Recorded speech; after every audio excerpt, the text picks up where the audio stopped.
Hello friends, welcome to my channel Nihira Techiees and also welcome to my new course .NET Core Baby ABA. And the framework I'm going to use this .NET 7.0. So in this video, I'm going to cover each and every topics with some proper examples. At the end, we can see two real-time example scenario, okay? So let me start from the introduction. So after that, we can see all the topics one by one. So first APA, this APA stands for Application Programming Interface. So basically we can develop the web API using different technologies such as .NET, Java, and also we can go with some other technologies. So in my video I am used this .NET, and this .NET Core Web API is an extensible framework for building HTTP based services that can be accessed in different applications on different platforms such as web, Windows, and mobile. So next, let me provide some common advantages of having this .NET Core framework. So the first one is it is the open source, and also it is providing cross-platform support, and it is providing better testability, and it can be deployed in IIS server, and also we can host in the cloud server. Okay. So next, let me explain why the API is required. So we can consider one real-time example. So like a e-commerce application, as a user, we can make our order through the mobile application and also web application. Okay. And internally, they have some internal applications also. At the end, everybody going to process the same data. So that means they are having the data in the single database, but it is used by the different types of applications. Okay. So in this mobile application and some UI applications such as Angular, React, basically cannot directly connected with the databases. Okay. So in this case, we can create one common API. This API can be consumed in all types of application. It could be a mobile application or a Windows application. Also the web application, it can be consumed. That's why we are going with an API.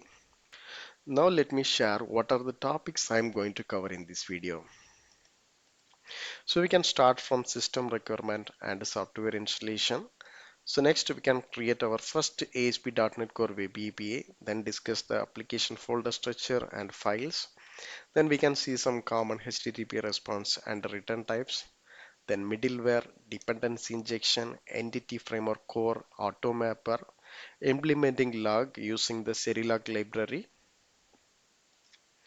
and enabling cross-origin resource sharing, and implementing rate limiter, and basic redactions with one of the model, and then authentication. So authentication covers below scenarios: the basic authentication, JWT token based authentication, refresh token logic, and finally some file handling scenarios like image upload and download, so that we can store in the database and also the server path, and then generating the PDF and Excel bad files, and then sending mail with an attachment, and one new concept, minimal API.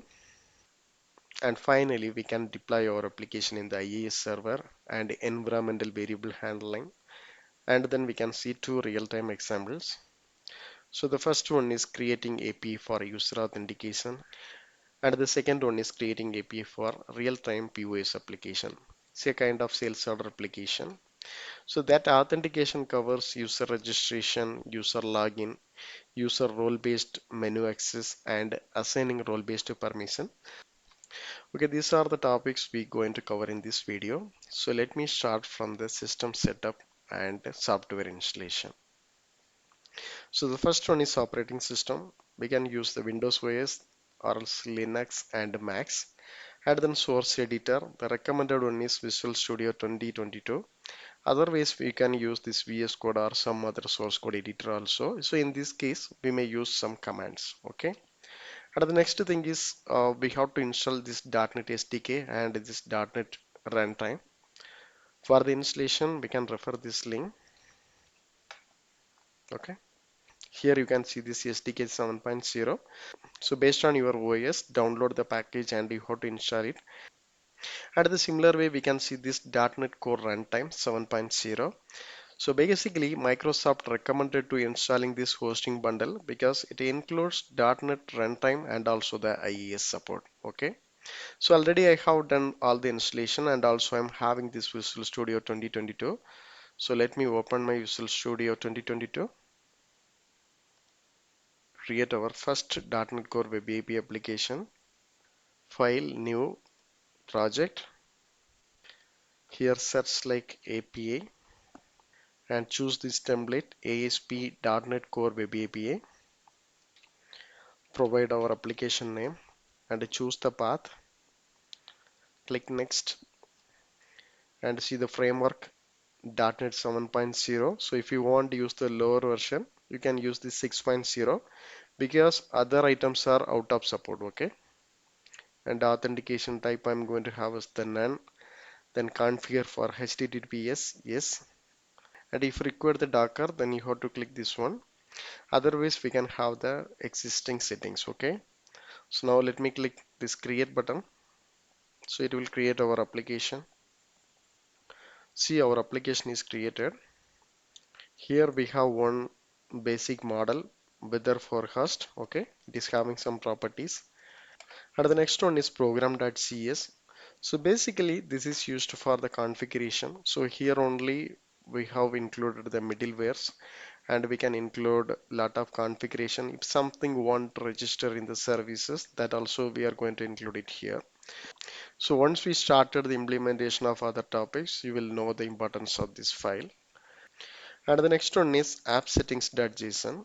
So the default items, you can see this logging and allow host, the connection string, and if you want to include some other app settings variables, that also we can include in this JSON file. Okay. And then controller, this is the very important area. So the default controller was there, weather forecast, and this launch settings. Okay. So this is all about having the profile information for running our application. So initial profile is the development. Okay. So if required, we can create some new profiles also. So anyway, that is not that much important. So let me close this one. So next we can create one controller. Just right click and add as the controller.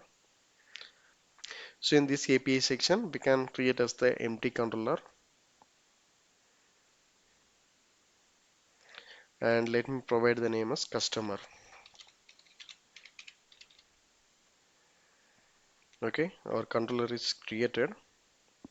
Next we can include our API methods one by one. So before that, let me go to my slide and we can discuss some common HTTP response code. So the first one is 200, that is the positive response, and the next one is 201. So basically this is the response for the post method created, and then the 202, that is the accepted scenario, and then 204.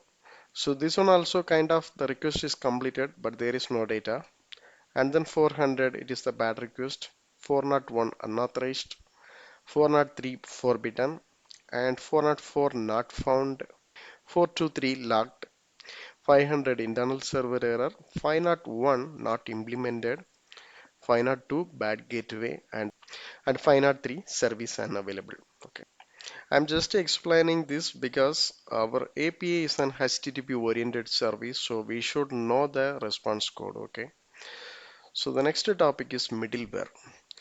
So middleware nothing but an component class which is executed on every request in ASP.NET Core application, and the components are executed in the order how they added into the pipeline. Okay. And this middleware can be built in the part of .NET Core framework, and also we can include through the NuGet packages, and we can include some custom middlewares also. So let me show you some defaultly added middleware items. So in this application, if you go to this program.cs file, see use Swagger UI, and this use HTTP direction, use authorization, this map controller, and run. So these are the inbuilt middlewares. Okay. The similar way, once we implemented some other functionality, definitely we are going to include some other middlewares. So here, as I mentioned, the order also very important. So if you cannot provide the order in the proper way, the application won't work. So next, let me move on the dependency injection. So in this .NET Core application, The dependency injection is the inbuilt feature. So basically, we can register our dependency injection in the services the three ways. The first one is transient. The transient create an instance each time they are requested. It is used mainly for lightweight stateless services. And the second one is singleton. This creates only single instance which are shared among all the components that require it. Okay. The final one is scoped. It creates an instance once per scope which is created on every request to the application. Now let me show you how to register the dependency injection in our application. So in our case, I'm going to create one interface. First we can have one folder, service, and another folder, container. So in this service side, I'm creating one new interface. So the name is I customer service. Okay, it is added. So next let me save this one. And in this container side, I'm going to have this implementation class. So the name is customer service. Okay.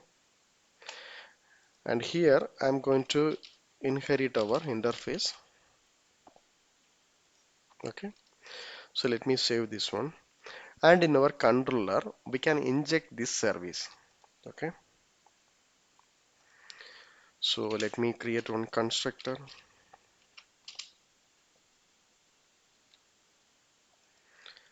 And then let me inject our service.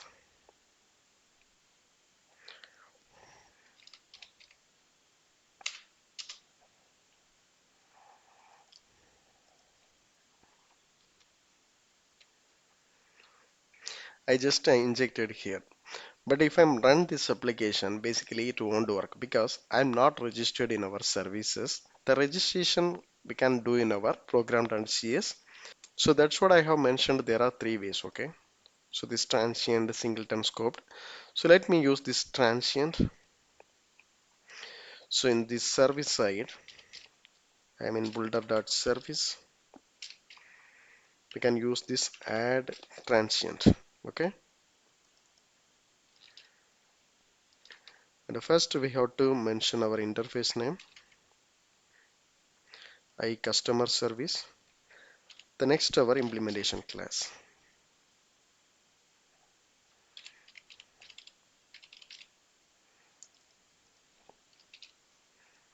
So now it will work. So similar way, if you want to use a singleton, just add like a singleton. That's it. For the scope, add like scope. That's it. So anyway, let me have this as the transient type. Okay. So let me save this one. And definitely we are going to see a lot of interface related items. So before that, let me move on the next topic, entity framework core. So entity framework is an ORM. So basically in this .NET Core application for connecting the databases, we can use different approaches. Okay. So we can go with an basic ADO.NET logic. Otherwise, we can use an Dapper and entity framework core. We can go with an some other ORM also. Okay. So as I mentioned, I'm going to use this entity framework core. So we have the latest version 7.0 was there, and it is providing three approaches. Okay, the first one is database first approach, the code first approach, and another one is the model first approach. So for that, we have some scaffold command. Okay, so the scaffold command format should be like this. The first one is the syntax scaffold db context. After that, we have to provide the connection string, then provider name, output directory, and a database context, schemas and tables. If required, the data annotation we can provide. If it is already created, we can use this force option also. So these are all the properties it's having. Okay, so before that we have to install some required packages. So let me go to my application so we can do the installation one by one. Okay, through the NuGet package manager, search like entity framework core. So the first one is Microsoft Entity Framework Core. So we can use the latest version 7.0.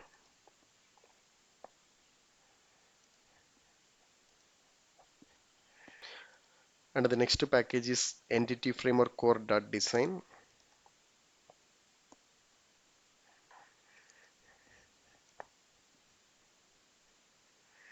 Next, Entity Framework Core.SQL Server.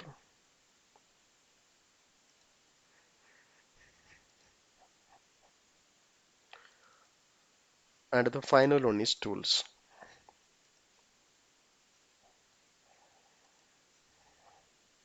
Okay, we have installed the required packages. So let me rebuild our application.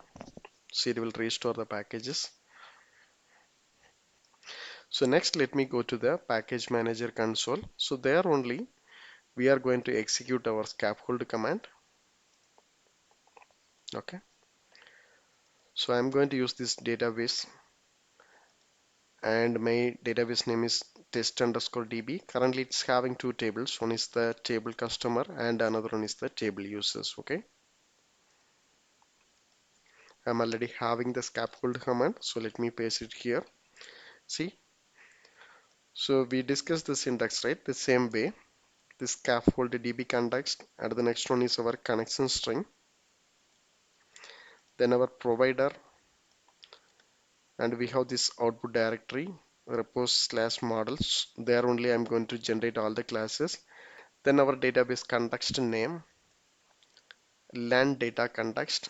Then I have used the force flag. So if there is existing model, it is just overriding, and then context directory. So basically we have one database context class. That class should be generated under the folder of repos. That's what I'm trying to convey here. And the final one is I have to include the data annotations. That's what I have included like this. So before that, let me create one folder, repos.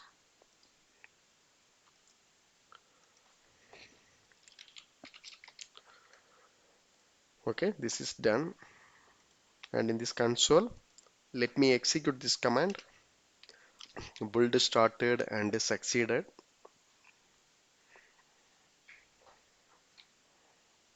It's providing one warning.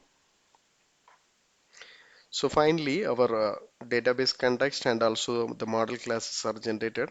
See, so we have this repos folder.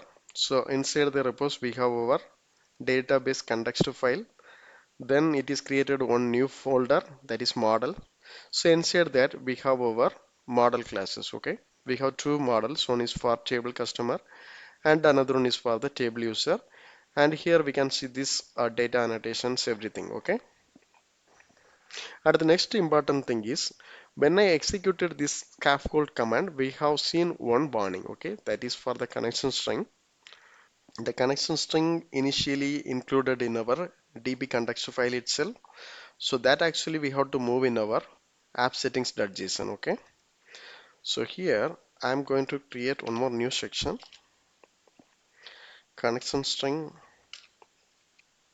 API connection, and then we have to provide the connection string value. So let me cut it from here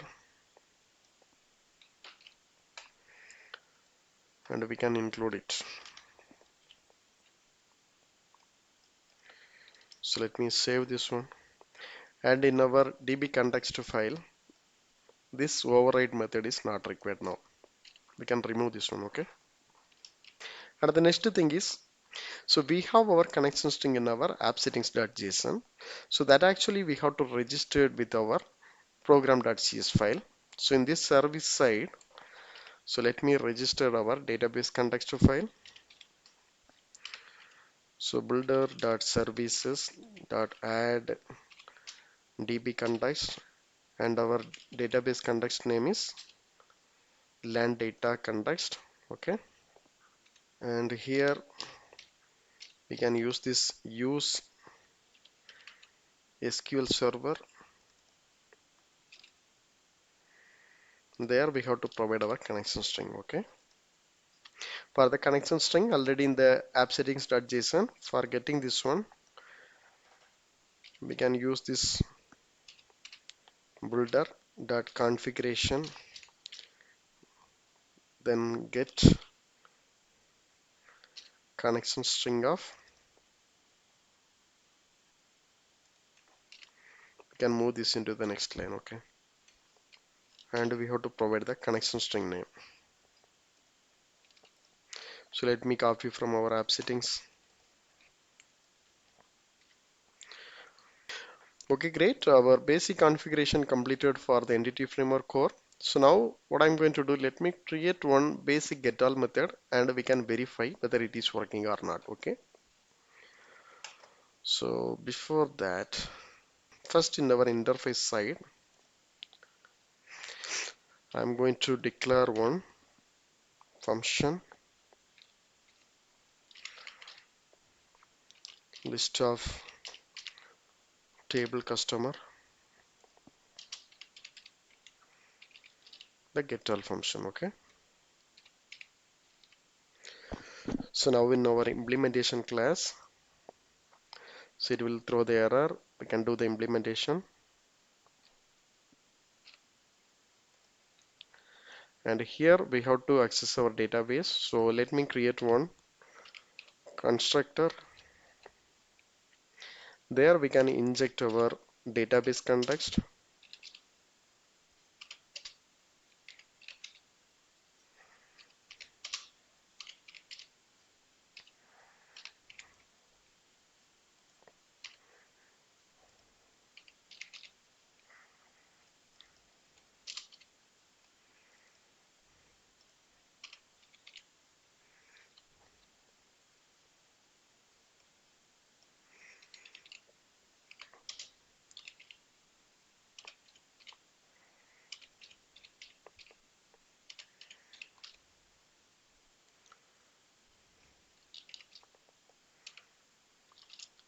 To list. Okay.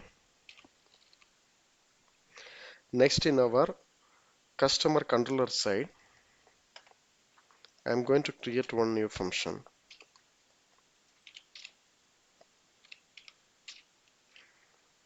So get method public IAction result get, and here let me declare one variable. So this dot service dot get all. So whatever data is coming, I am just returning. So we can see some of the return type. The recommended one is the OK. OK is nothing but in the positive response. The status code is 200. So in case if there is no data, we can just check like this. Data double equal to null. We have the recommendation. We can use this not found. Okay.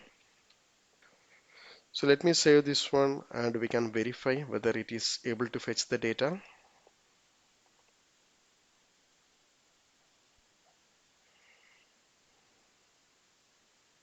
See. So we have two controller. The first one is customer, that is actually we have created, and the second one is weather forecast. This is the inbuilt function. Okay, the default function. That's it. And we have only one get method. So we have this execute option.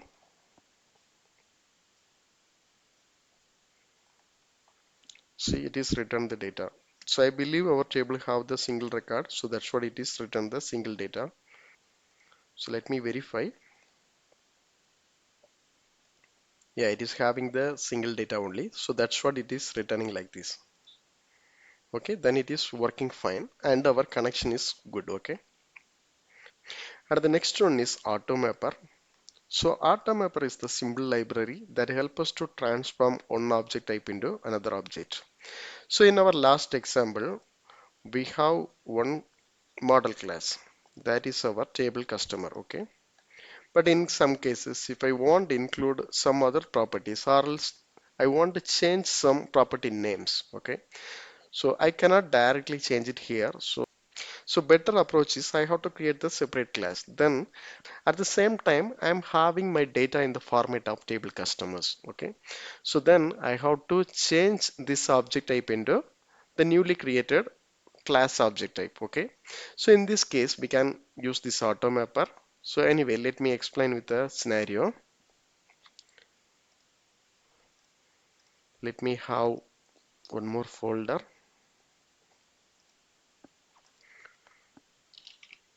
model.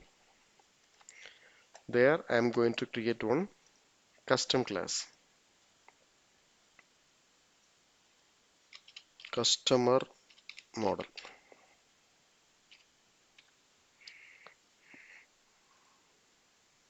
Okay, and here I have to include the properties.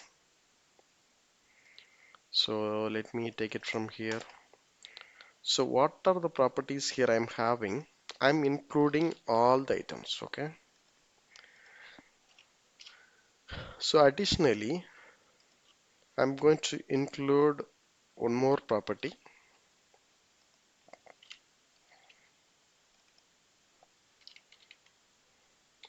status name. The data type is string. So the idea is simple. The isActive value is true means I have to give us the active. If it is false, the value is inactive. That is the expected scenario. Okay, our model is ready. Now let me go to the interface. So instead of this table customer, I'm going to change this into customer model. The same way in the implementation class, we can change this into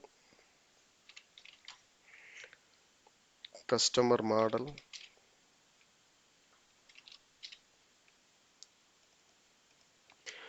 Okay, here I'm getting the error. So next what I'm going to do, I can declare one more variable, data.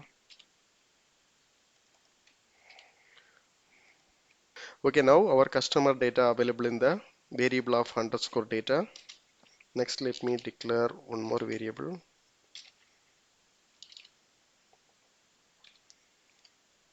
customer model, and let me return this one.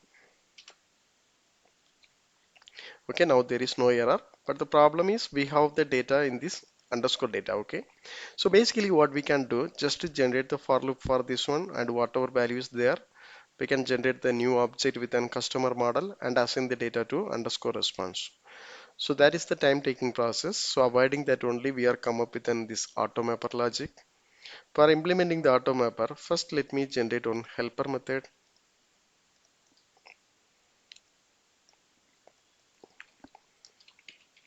Helper. So let me generate one CS file. So the name is auto mapper handler.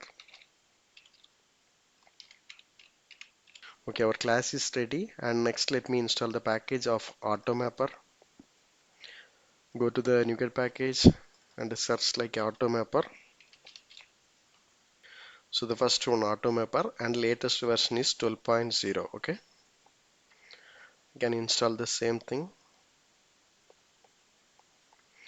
Okay, great, the installation gets completed, and in our handler class, let me implement the profile class. So that belongs to the auto mapper.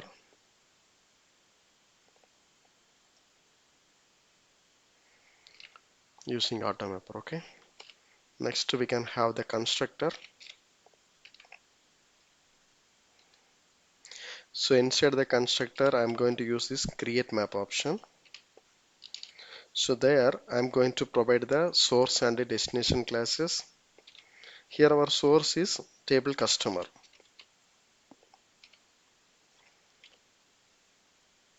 and the destination is customer model.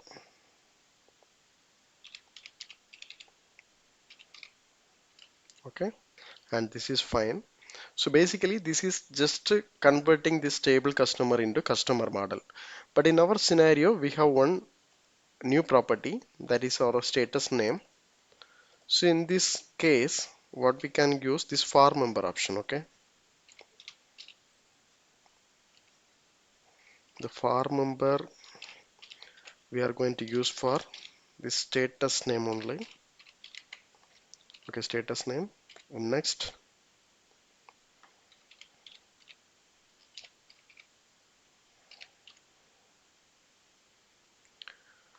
member from, I mean the map from item dot is active. Here I'm just checking. If it is true, I have to provide us the active. So in this else scenario, I'm going to have this as the inactive. Okay, and we can check one more condition. And finally, we have to register this handler in our services. Now let me go to our program.cs file. Here let me declare the automapper using this mapper configuration. So here item.add profile. So here we can include our handler, okay?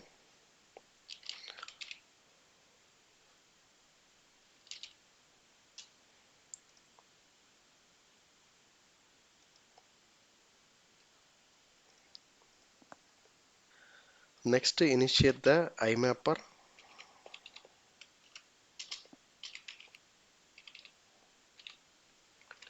equal to automapper dot create mapper. So finally, I am registering in our services, okay?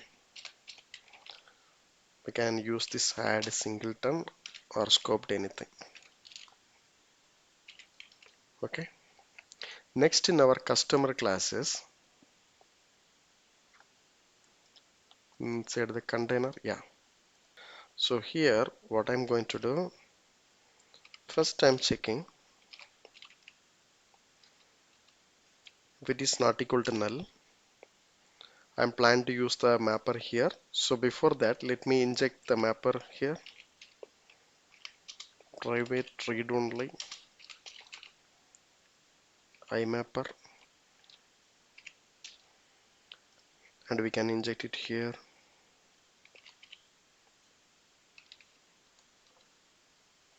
Okay. So finally, this underscore response equal to, so this dot mapper dot map, and our input is data, and here we are going to convert this list of table customer into list of customer model.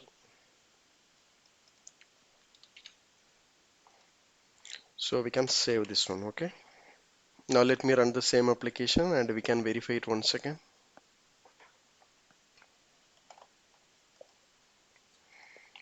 There is no runtime error, and it is returning the same data. In this isActive field, we have this null value. So it is showing the status name as the inactive, okay? So anyway, I'm trying to update it from our table. So the value I have provided is the 1. So that means it is the active. Now let me execute the API once again. See? So the status name is active only. So now our mapper also working fine. And the next thing is, since our .NET Core API is supporting for the asynchronous program, so let me convert this into a synchronous format. First in our interface, so instead of this list, let me include this task.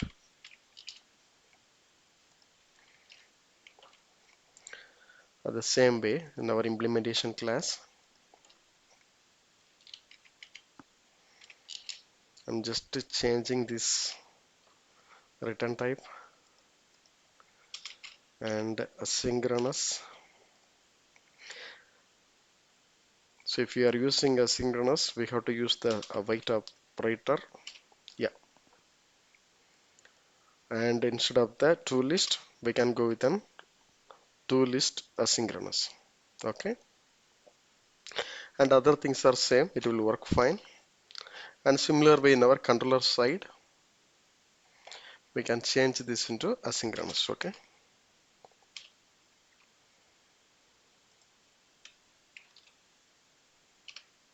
So anyway, we can run once again and we can verify. If it is working, we can implement the other items.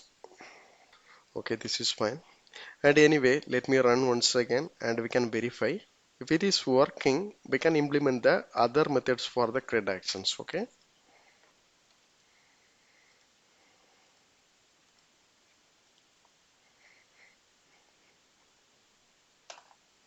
Okay, it is working fine.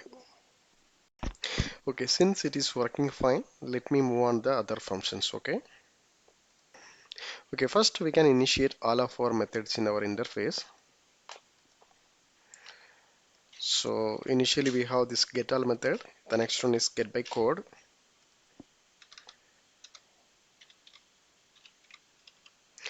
It is having one parameter code,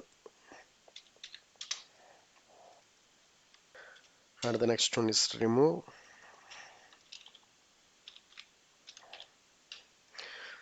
For this one, the response type, let me create one more class.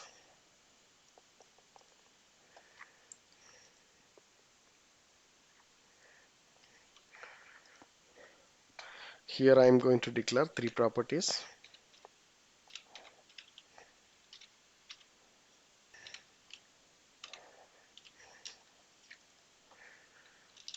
Result.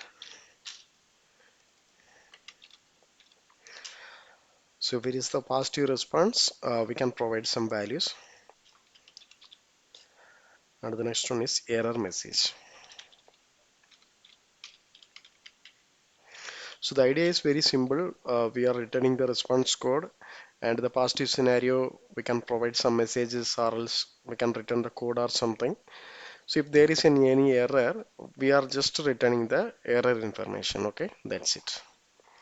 So let me save this one, and in our interface side, we can just include it. API response. Okay. And this get by code method also returning a single object only.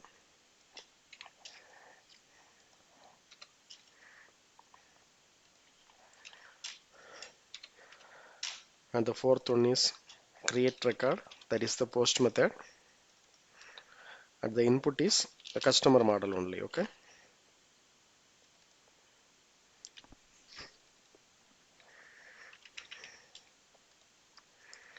And the final one is for the put method. So in our scenario, it is the update. And here we have to pass the key value also. Okay. Okay, now we are good to go. Now let me go to the implementation class, the customer services. So here the error is showing.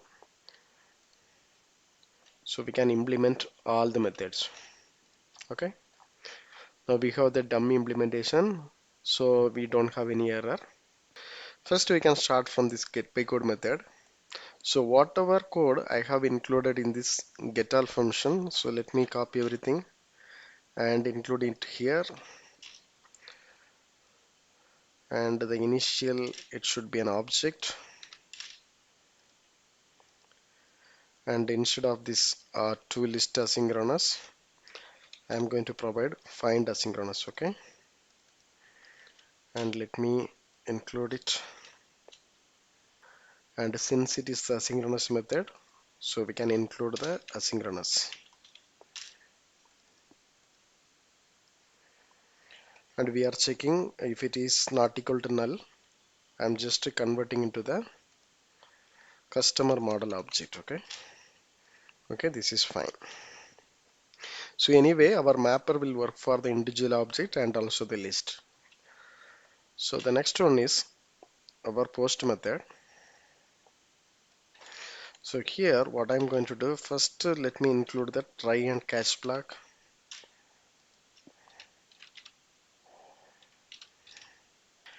and we can initiate our API response. So let me save this one, and this table customer equal to, again we can use the mapper option.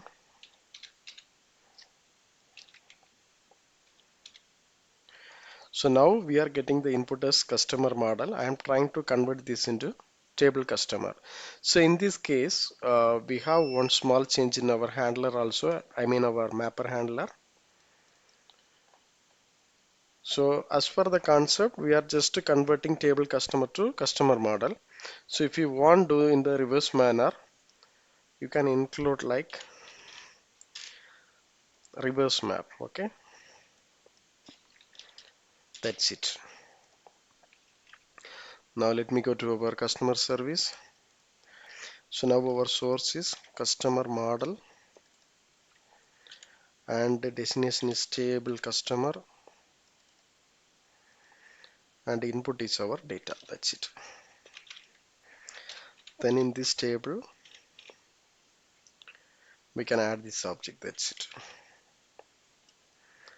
Add asynchronous underscore customer, and finally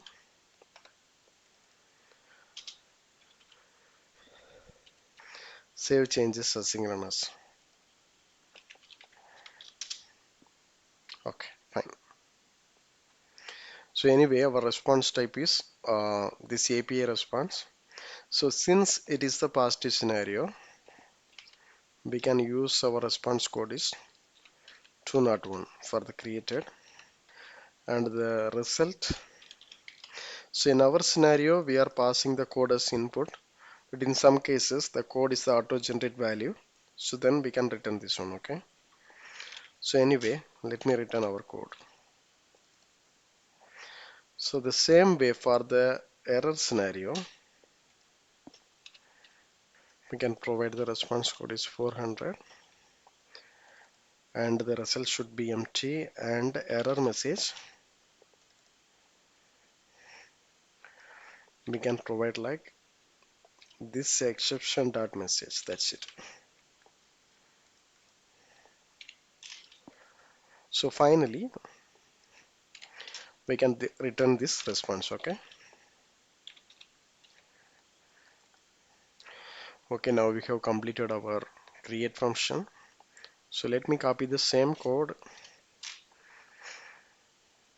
We can work with our remove function. Okay, in this remove section, so initially these items are not required. So let me command this one, and the response we are getting this code. We can reuse this one. So here what we can do first, we can check whether we have the particular record in our database. Okay, find, or else we can go with and find asynchronous. Since we are using as the synchronous, we have to include the await operator also. Okay, and in our main method added as the asynchronous. Just we can check. If it is not equal to null, we can remove this one. This dot context table customers dot remove. We can pass this subject, and finally again I am using this await operator, save changes. So let me save this one, and whatever I commanded, let me remove it. Okay, and here we can include one more error response in case if there is no data. This is the past scenario.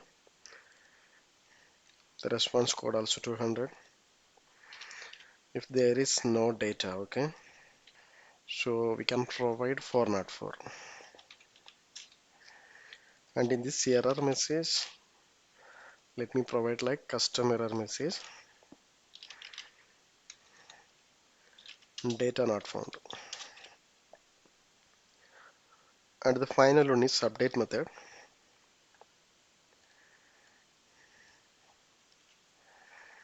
So in this update method also it is working almost similar. So let me include this asynchronous. So once we have this data, we have to update it. Okay, customer.name equal to data.name.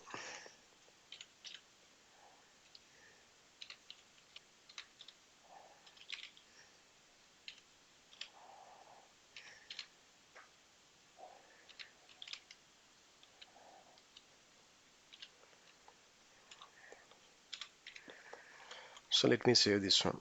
So the implementation point of view we have completed in our customer services. So let me try to rebuild this one. If there is any error we can resolve it. Okay, since there is no error, let me move on the controller side. We can create the respective action methods. Okay, so we started with this get all method the similar way. The next one is get by code,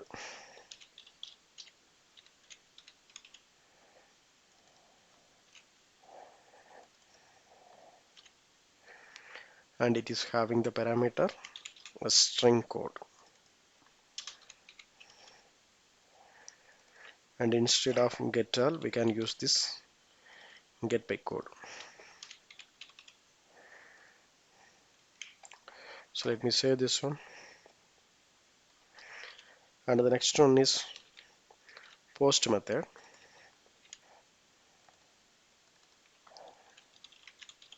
So the function is create, and the input is customer model,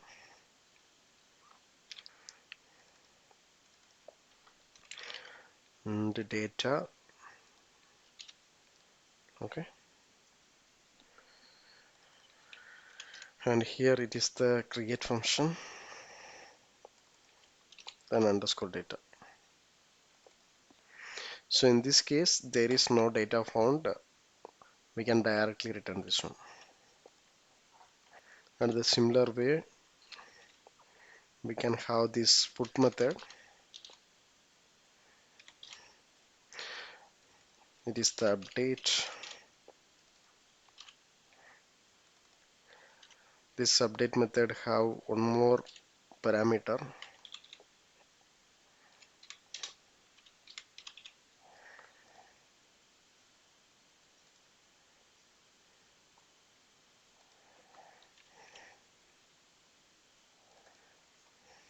and the final one is remove.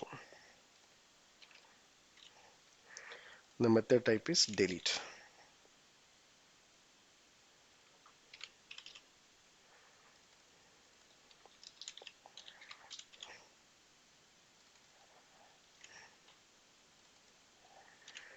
So it gets only one input, that is our code.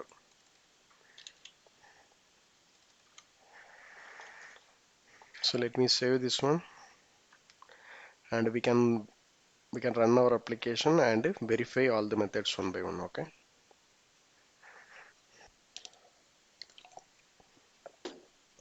now see, we have 5 methods. First two are get method and last three are the post, put, delete. Okay, we can start with our get all function.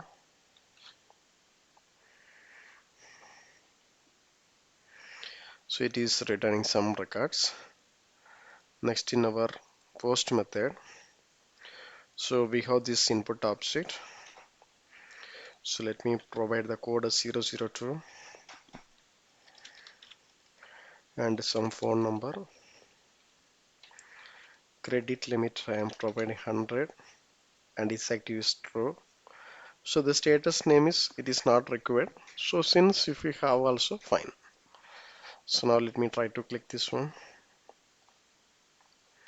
See the response 201 and result is 002. So that means it is the positive response.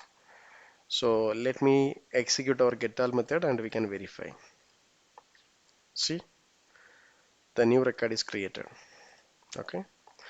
So the same way, if I'm trying to give 3 and instead of true, let me provide false. See, again I'm getting the same response. See now 003 and its active value is false. Okay. Next I'm trying to update this function. For that, let me copy the same object maybe. In this update function, we have two inputs. The first one is our object, and in this code we can provide the code value. So here what I'm providing, just providing Techiees, and this is the true. So the email also I am updating n@gmail.com. That's it. Now we can go over get by code function.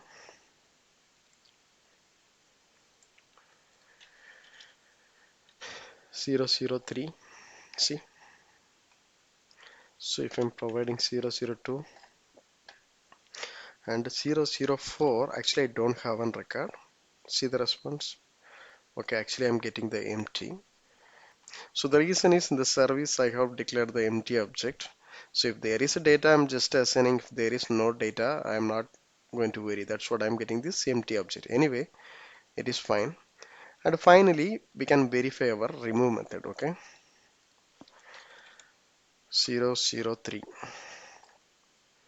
See, removed successfully. Now again I'm going to our getAll function. If I executed, I'm having only 2 records.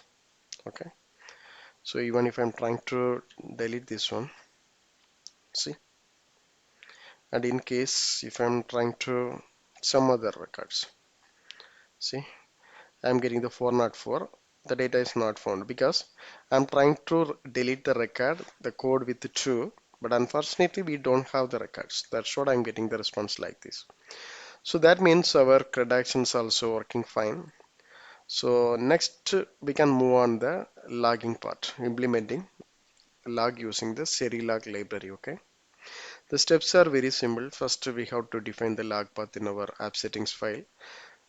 After that we need to install these 2 packages, and then we have to include some configuration changes in our program.cs file. Okay, so first let me install these packages from our NuGet package manager.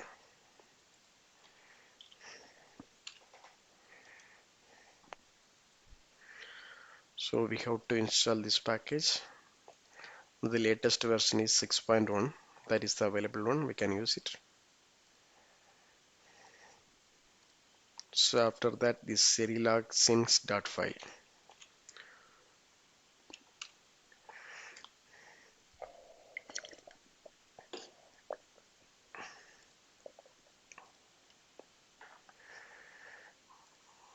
Okay, great. The installations are completed. Now let me go to our app settings. There we can define our log path.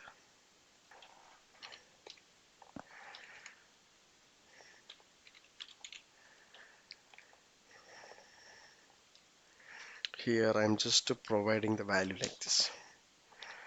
This is actually my local path, and I'm expecting my log file should be with the name of like that, API log. Okay. So in case if I want change also, we can change.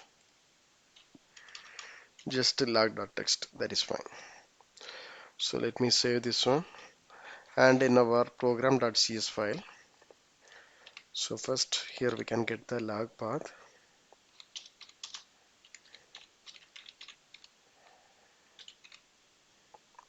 So builder.configuration, and get section, and the section is logging, and inside that the login path. See, so the main one is logging, inside that we have this log path. Yeah, the same only. Fine. Dot value. So once we have this log path, next let me define our logger, new logger configuration dot create log graph. Okay, so here we can set some item. So the first one is minimum level. So initially I am providing as the debug, so then it will capture everything. Okay, and the next one is minimum level override. I am added as this warning, and then writing as the file, then write to dot file, and here we have to provide the path. So path already I'm having, let me include it. So before that we have to include this enrich create context also. Okay, so once we have this logger, we have to include in our service side. So for that, this builder dot logging dot add serilog as this logger. Okay, now we have done our configuration side. So hereafter we can inject the iLogger in our code anywhere and we can use this one. Okay, so now let me go to our service, I mean the customer service class. So here let me inject our iLogger private read only customer service.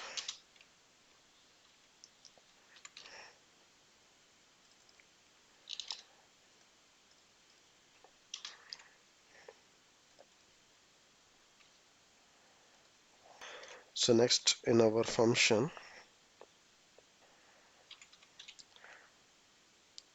log information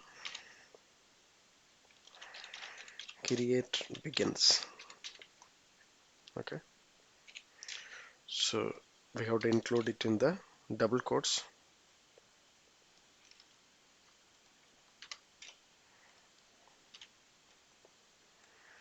and if there is any error, log error. See, we have the different items. Okay, log critical and log debug, log error, information, trace, warning. I have to include it like this. Here if you want to capture the complete log also, we can do. So instead of these custom messages, I can give like this. So it will capture the complete log information. Okay, so let me save this one. We can verify it. So initially let me go to the log path. Okay, so there is no files. So when I'm trying to run this application, okay, there is an error. Okay, in this log error method, okay, it is expecting string value, error message, and also the complete error information as the object.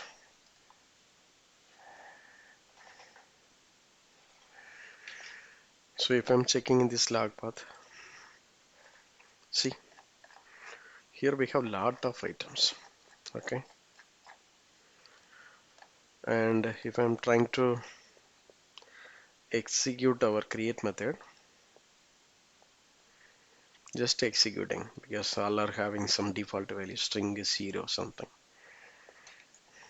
Okay, the record is created, and if I'm open the log also, you will get all the information. This create begins. So after that, no error, but it is capturing all the information. But basically, that also we can filter. Okay, I'm unable to delete this one. So let me stop the application, then only I can able to delete this. Okay. Okay, I just deleted. So I'm just applying some filter. So initially I provided this minimum level as the debug. So now let me change this into information. And in some cases we can give error or warning also. Okay, so that means it not going to capture the information related items. It is capturing based on the priority. So as I mentioned, the minimum level is error, then it won't capture debug or informations related things. But in our case, let me try to give us the information. Okay,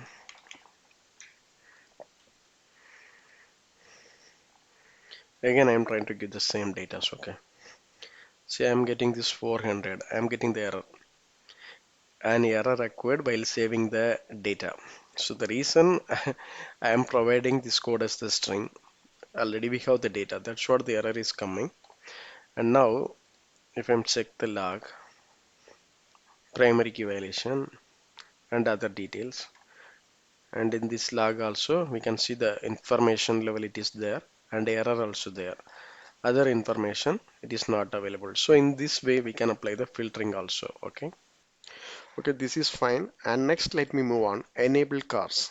So cars is nothing but cross-origin resource sharing. So this is the browser security feature. So basically it is blocking one domain used in the another domain. Okay. At the same time, our API may be consumed in different applications. That means different domains. So in this case, we have to enable cars from our API application. Okay. The steps are very simple. First, we have to define our cars policy. Then we have to enable it. Okay. Now let me go to my application. So builder.services and here add cars,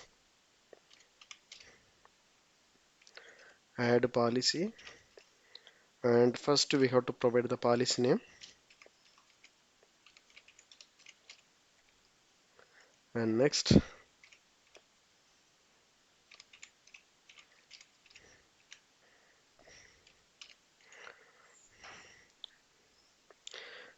build.origins with, with origins. So here we have to provide our domain name. So in my case, I'm having two domains. Okay, https domain1.com and another one is the http domains2.com. So let me copy this one, and the similar way I'm including another one. Okay, and then allow any header and also allow any method. So the order should be like this: method, after that we have to include the headers. So now we have defined the cars policy. Okay, for enabling the cars, so we can do two ways. The first one is we can enable globally using this middleware option. So otherwise we can enable it from our controller level. Okay, first let me enable from our middleware app dot use cars, and here we have to provide our policy name. So this is our cars policy. Okay, so let me include it. And the next thing is, can we have different cars policy? Yes, we can have. So in this case, cars policy 1. Okay, and here I'm having, this is the 3. Let me remove the another one. Now if I want to include this cars policy for one of our controller or action method, you just copy this policy name. Next, in our controller level, you have to include like, so enable cars. Okay, you have to include it like this. The same way, instead of this particular controller, if you want to include for particular action method, so that also it is possible. The same attribute we can use. And the next thing is, you are globally enabled for our cars policy. The same time, if you want restrict to use the cars policy, one of our controller or action method, that also possible. For doing this one, we have to use disable cars. Okay, so let me use this one. See, just include this disable cars. So that means, so the particular controller with the action method cannot be accessed for any application or domain. We are simply blocking. Okay. So anyway, let me comment this one because mostly we don't have this scenario. Very rare cases only. And again, let me move on the program.cs. So as of now, we have the limited domains. Okay, I have included two domains. So in case if you have more domains, even if you don't know what are the domains going to consume our API. So in this case, we have to provide the star value. Okay, instead of providing the domain, just to put as the star. So that means our API can be accessed for any of the application or any of the domain. That's it. Okay. Okay, this is fine. And the final one is adding default policy. Instead of providing the policy name, we can create a default policy. The steps are almost the same only. So let me copy this one. And here, this name is not required. And instead of that, you have to put like add default policy. That's it. For in this case, enabling the cars also. So instead of the policy name, you just put the empty one. So mostly if you are enabling cars in our application globally, you don't have any customization. So in this case, you can go with this way, okay? So this is all about the enabling cars. The next one is rate limiter. So this is the new concept introduced in .NET 7. So this is the strategy for limiting network traffic. The concept is very simple. So you have one live website. At the same time, if you are receiving n number of requests, your application may be not responding and the server also getting down. Okay. So avoiding that situation, we can set one configuration. The configuration name is rate limiting. So there we can define in the particular time period, application can handle this number of requests only. Okay. So in case application received more than that, obviously it will send some error response. That error you can customize using this rate limiting option. So the implementation step is very simple. It is almost similar to our cars. First we have to define the policy. After that we have to use in our application. Okay. Now let me go to my application. We can define our rate limiting. The same in our program.cs file. In this service side, we have this add rate limiting. Okay, add limiter. So basically we can define our rate limiting policy in the four ways. The first one is fixed window, then sliding window, then concurrency window, and the final one is token bucket limiter. Okay, so for this example I'm going to use this fixed window limiter. So it is having two parameters. The first one is policy name. So let me provide us the fixed window. Okay,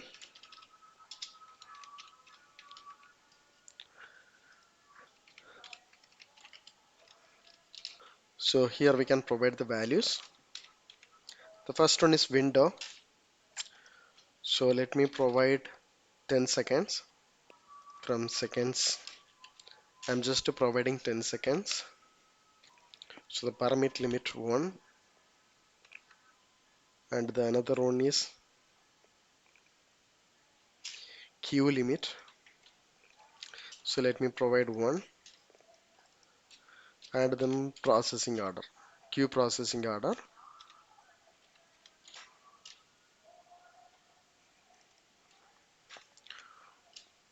Oldest to first. So next we have to enable this rate limiter in our middleware side. So app dot use rate limiter. Okay. Okay, this is fine. Next, let me copy this rate limiter policy name. So in our controller side, I'm going to apply for this complete controller. Okay. The attribute name is enable rate limiting, and inside that I'm just providing this policy name. So let me save this one, and meanwhile in the queue limit also let me mark this as 0. So we can verify this one. Now I'm trying to access this getAll method. See, it is returning the response.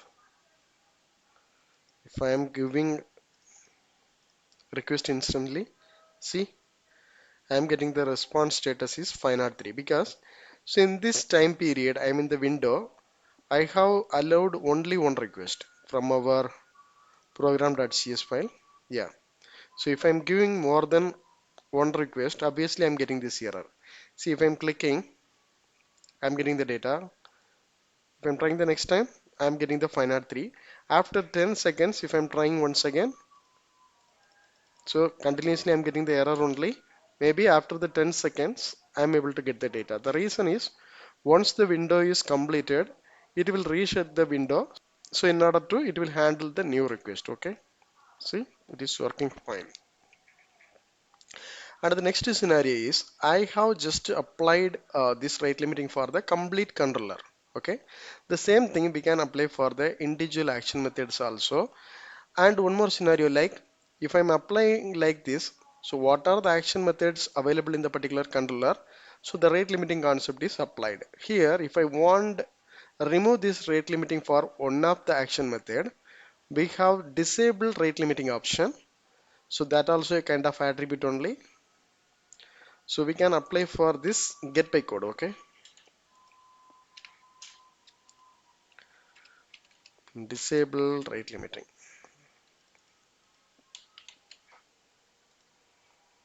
Okay.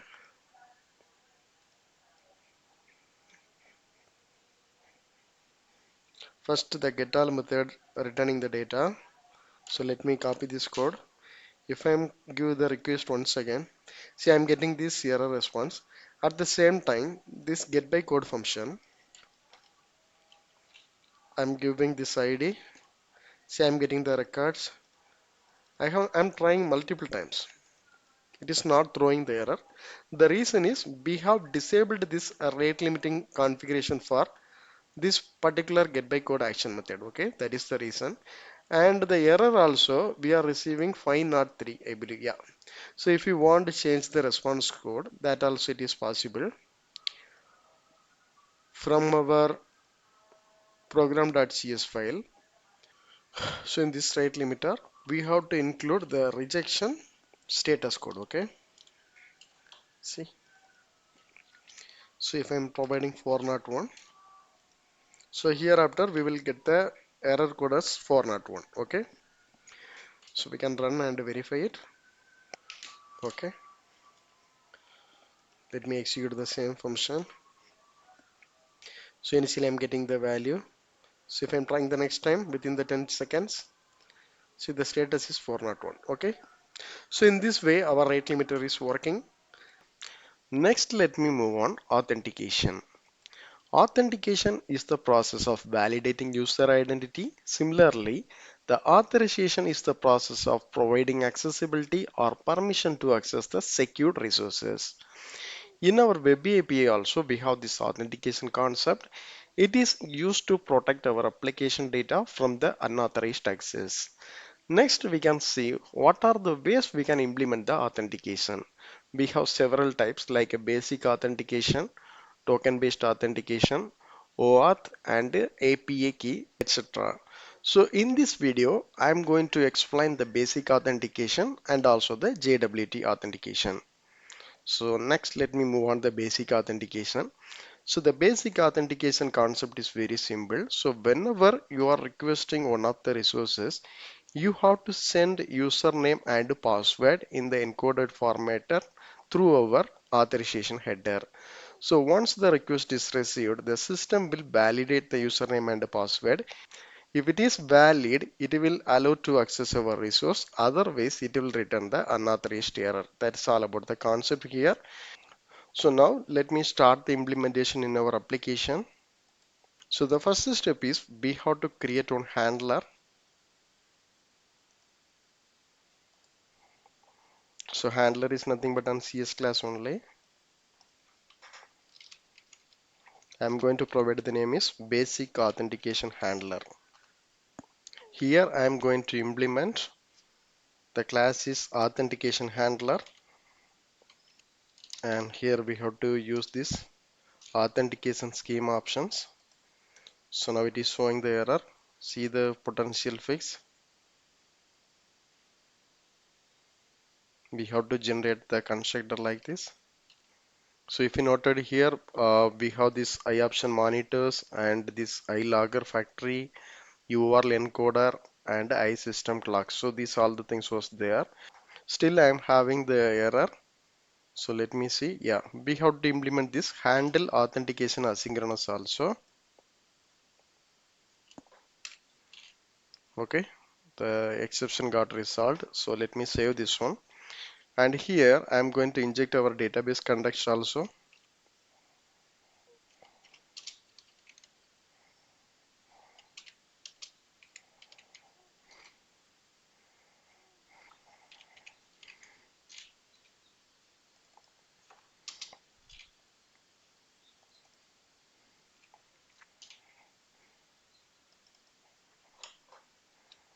Okay, this is fine.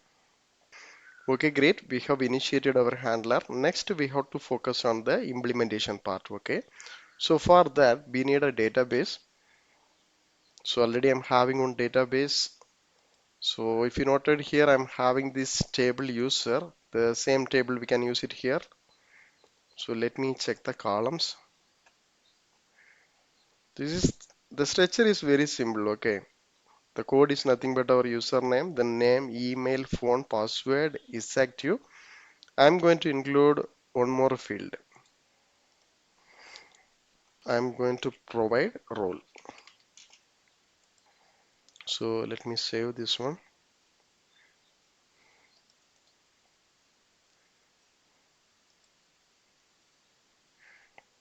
And we have one data. The code is admin and password is test. The role I'm going to provide admin. So default value only, okay? And similarly, I'm going to create one more new table. So that is for the refresh token logic.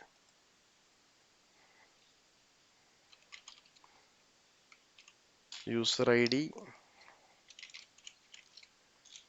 varchar of 50, then token ID and a refresh token.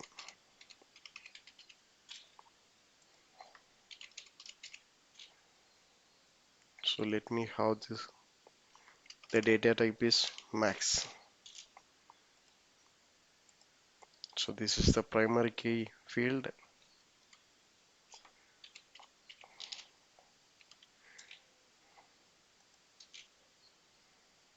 So we can save this one.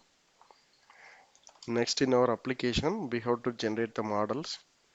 So if you noted, already we have the model for this table users and the customers also. But still the thing is, we have added a new field. So what we can do, let me go to the package manager console. We can execute the same command and make sure you have to use this force keyword, okay? Then only it will recreate. Otherwise, it will throw the error. Okay, great. It is recreated. So see the new object table refresh token is there, and this override method is not required. We can remove it. Also in our table user, we can see our new column rule. Okay. So let me save this one. Now let me back to our basic authentication handler. Okay. So here the first thing is we have to check whether we have the authorization header. Okay. So request dot header contains key. So there we have to provide our header name. So here this is the authorization. Okay.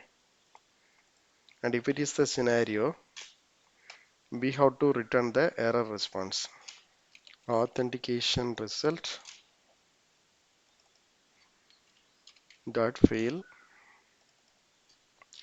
and here we have to provide likes no header found,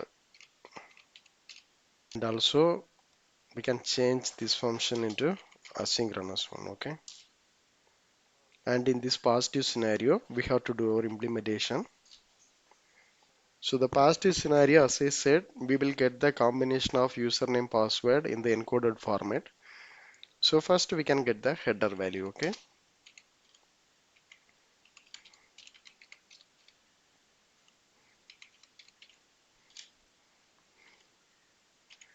authentication header value dot parse. So here we have to provide our header information, request dot header, and this authorization.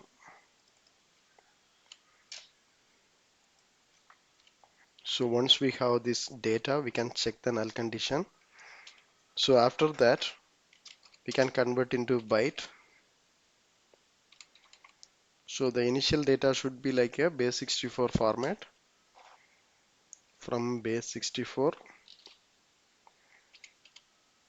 this header value dot parameters. Okay, that's it.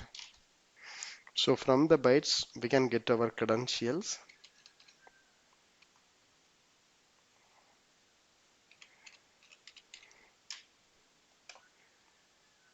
Encoding dot UTF 8 dot get string, this bytes. Okay, next we can split this one using the separator value.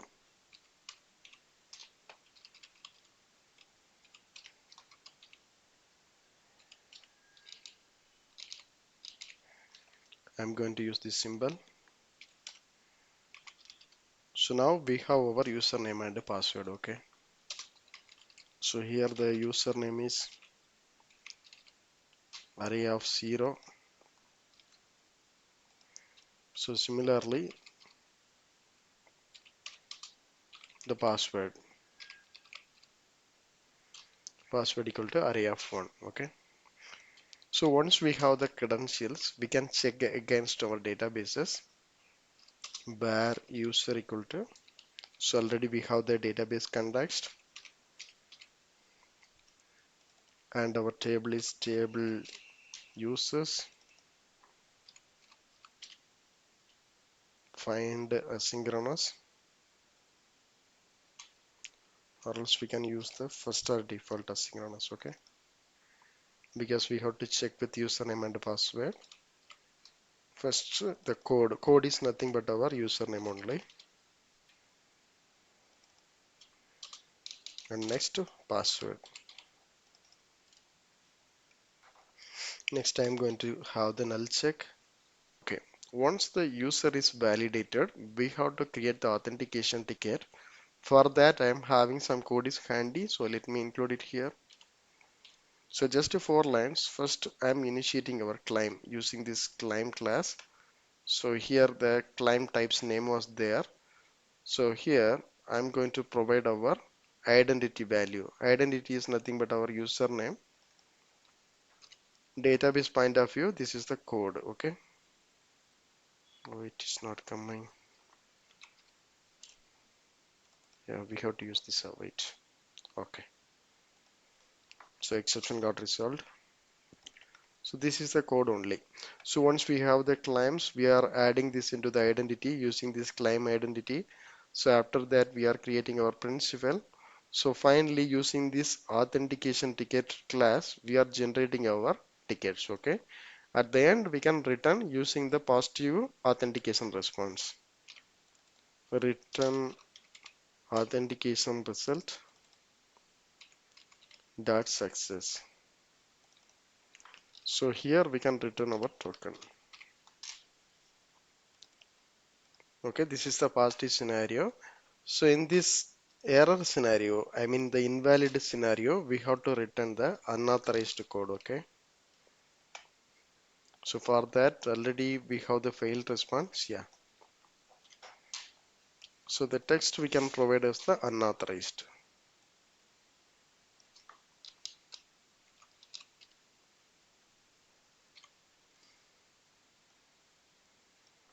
So similarly, okay, great. Now successfully implemented our basic authentication handler. Next, we can enable the authentication in our application, and also we have to register this basic authentication handler in our application service area. Okay.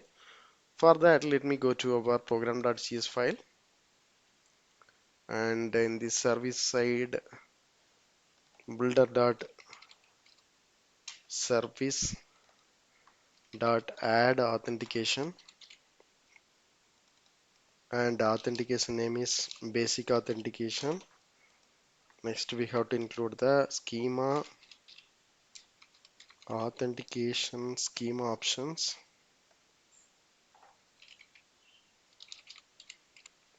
and our handler class. Okay, so handler is basic authentication handler. And finally, we have to provide the authentication name and the parameter point of view. Okay, we successfully registered our basic authentication handler. Next, for enabling the authentication in our middleware side, so before this authorization, so let me include this use authentication. Okay, and next in our controller point of view, so let me use the same customer controller. We have attribute is called authorize. Okay, so if I am applying this authorized in the controller level, so it will be applicable for all the methods. Okay, so in case if you want to apply the authorized for individual action result, so that also we can apply. So anyway, let me run the application and we can verify this one. Okay, I'm trying to access this get all method. See, I'm getting this 401 unauthorized access. So let me copy this URL. I'm going to open the Postman tool. So already I'm having something. So anyway, let me clear everything. We can create the new request. Okay. So our method also a post method, and I have included the URL.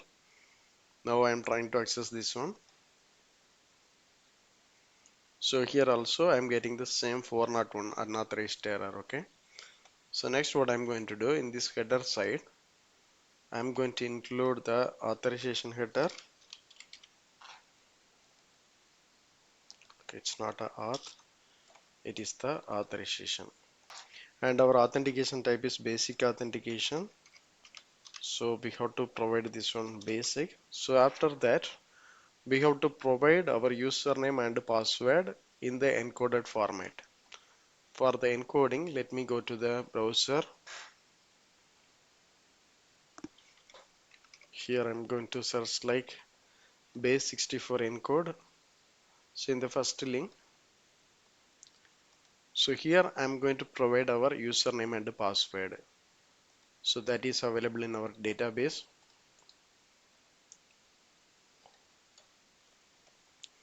So username is admin and password is test.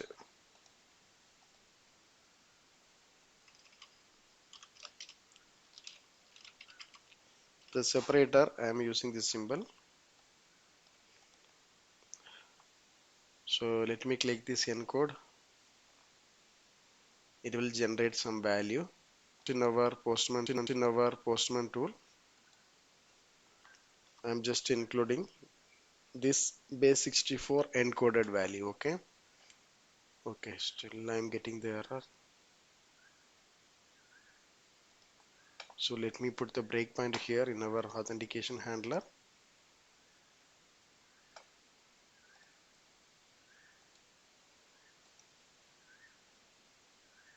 Okay. Okay, the condition is mismatched. So I have to check like not equal to null. So let me run the application once again.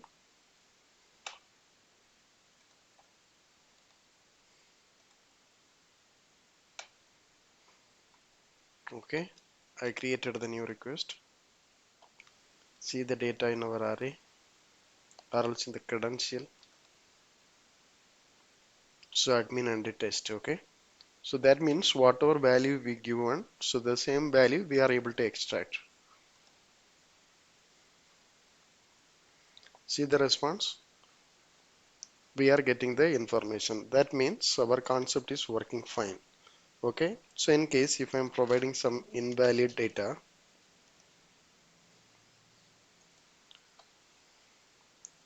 so let me remove the breakpoint.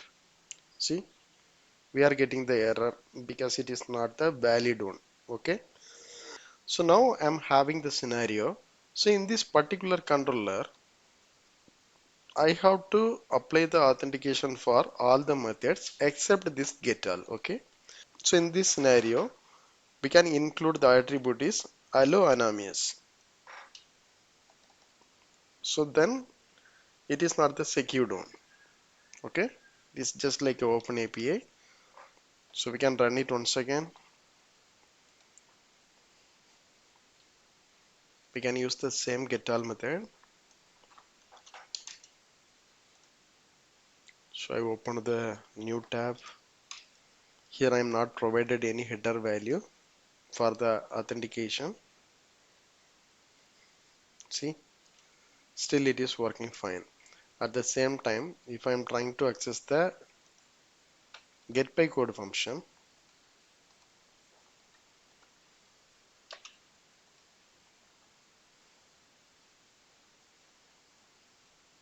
so let me copy the URL.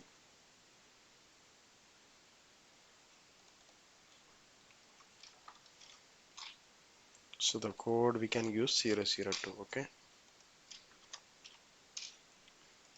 so if I'm trying, I'm getting this 401 unauthorized. So then in this case, we have to include this authorization header and prefix basic, then the keyword, then the encoded data.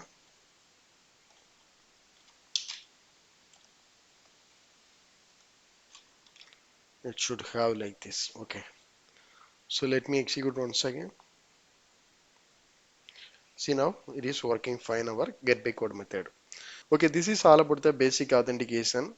So if you check about the process, the implementation is very simple. And if you talk about the drawbacks, so it is very less secured because someone is tracked our transaction. So we are passing the username and password in the encoded format that actually easily decodable. Okay, so in this case it is not that much secured. That is the only thing. So next let me move on the JWT authentication. So JWT means JSON Web Tokens. Okay, so this is kind of secured one only. So the concept is very simple.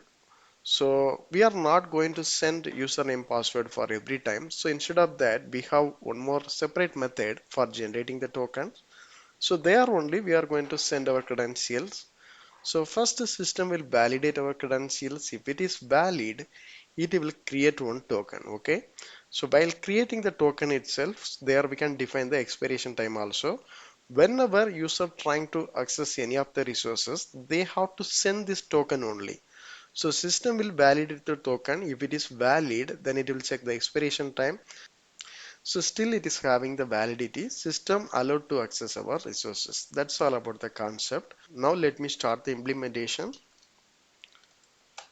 So as I mentioned, first we have to create one method for generating the token. Okay. So in this controller point of view, I'm going to create one new controller, API empty controller. So the name I'm going to provide authorize.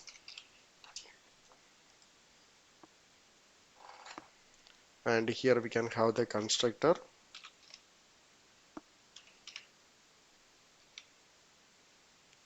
and we can inject our LandDB context.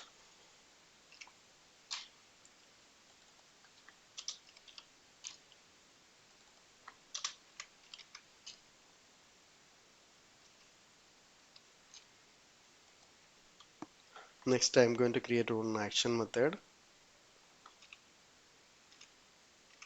that is the HTTP post only generate token. Okay, so here the input is our username and password. So for that we can have one class. So in this model side, so let me create one new class, user credentials. It's having two property. One is our username and another one is the password. And similarly, next one is password. Okay. So next in our controller side, from body,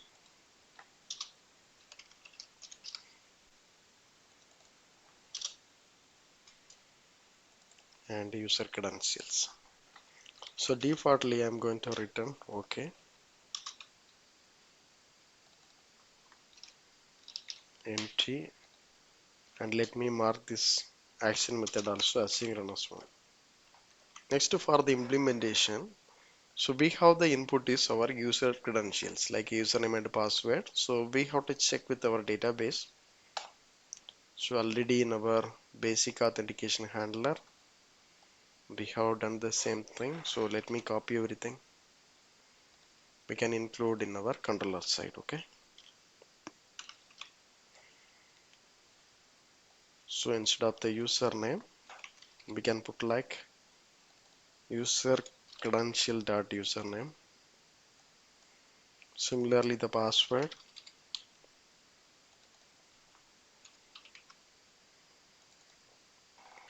So in this past scenario, we have to generate our token. In this negative scenario, we have to return as the unauthorized.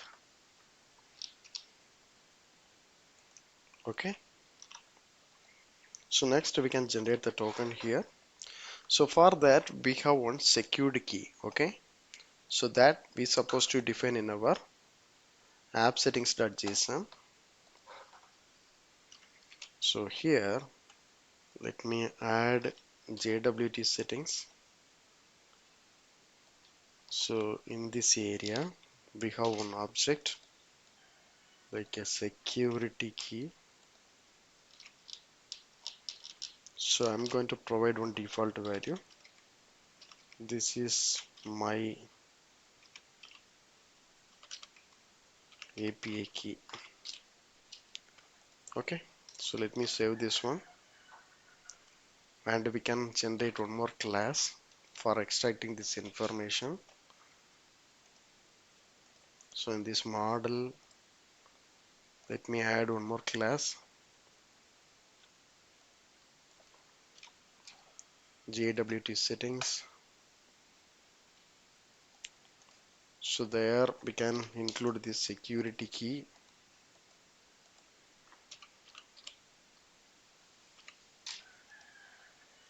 So we can save this one. For accessing this information, we have to register in our service side. After this log, we can declare like JWT setting.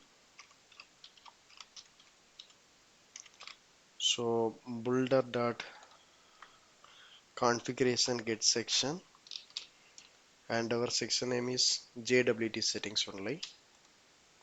Yeah, this is the section. Finally, we can configure in our service side. Again, builder dot service dot configure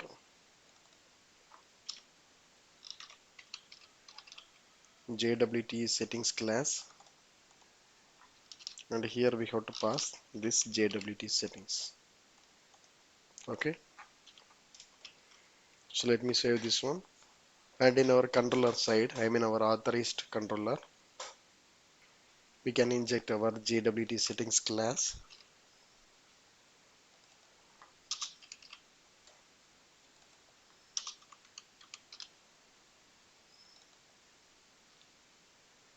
Okay. Here I'm going to use this I options.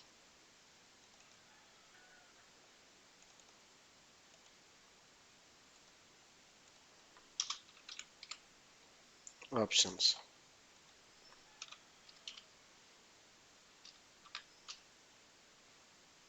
So this dot JWT settings equal to options dot value.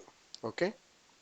So now we are able to access our secured key, and also we validated our user against our database. Still it is valid.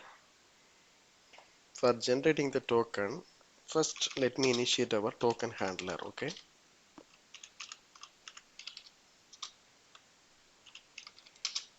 Using JWT secure token handler. Next we can convert our secured key into byte format. Okay.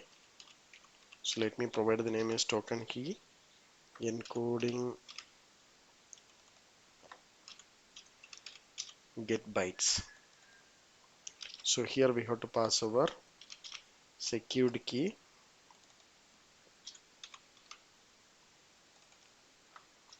That's secured key. Okay.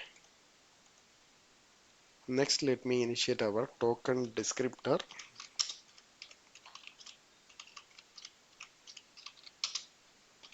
Using security token descriptor class.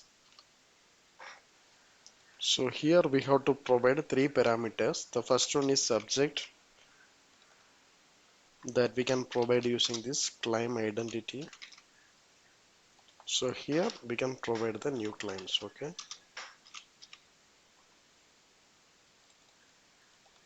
New claim of claim type. So the first claim type is name, and the value is the same code only. Okay. For the second claim, let me include role. We can assume our exact role information.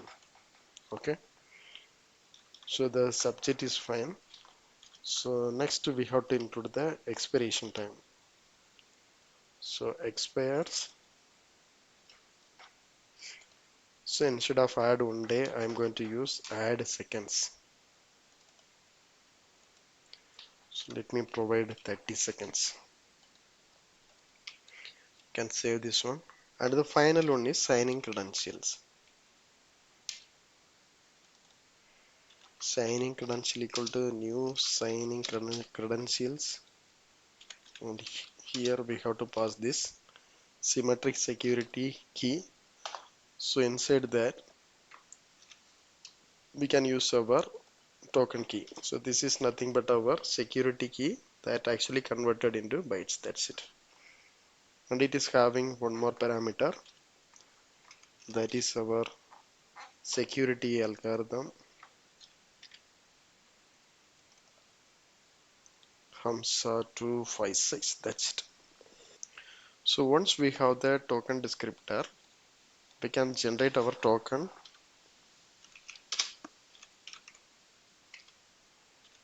Where token equal to token handler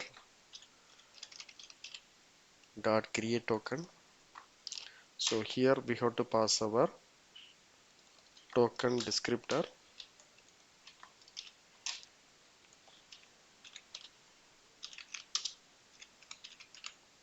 Finally we can write our token. Okay. Token handler dot write token. So at the end I am returning this token. That's it.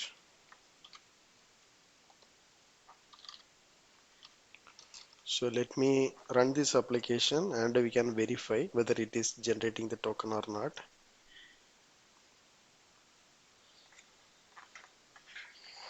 we have this generate token. So in this username, let me provide admin, and the password, let me provide as the test. Okay, the exception says the requires, he says at least 128 bytes. Okay, so let me increase the size.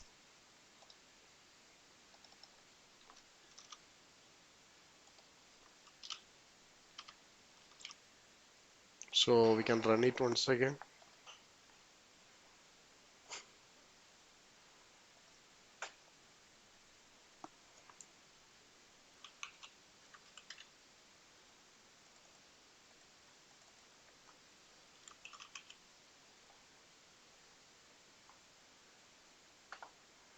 See, now the token is generated. Even we can extract this one. Okay, so just to copy the token. So in this browser, type like jwt.io. So there we have to provide our token value. See, we can see the details. The algorithm we used HS256, and the unique name, the admin, and our role is admin, and the expiration time and the issued time.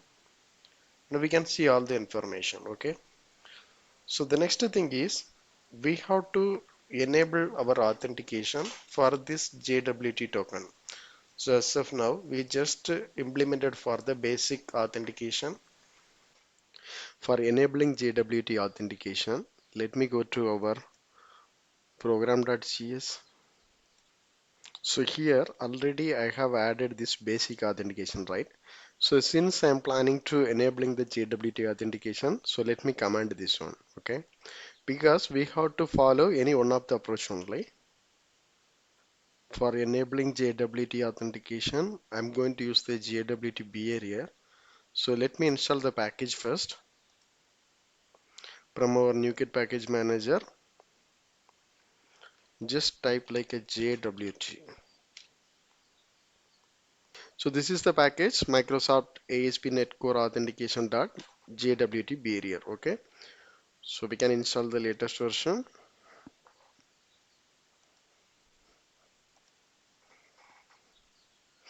Okay, great. The installation gets completed. Now let me back to our program.cs file.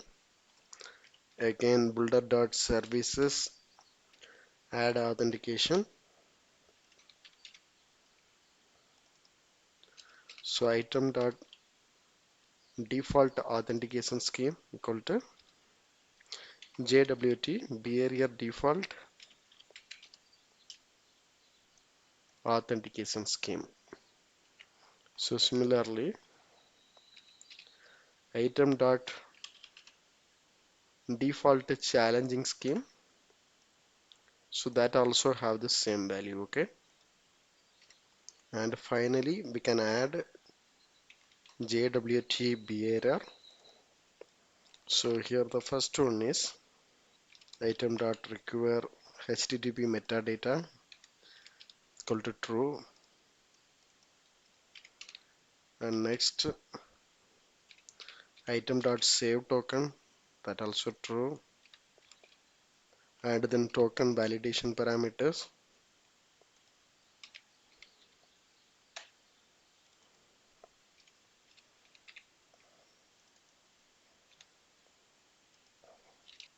Here the first item is validate issuer signing key,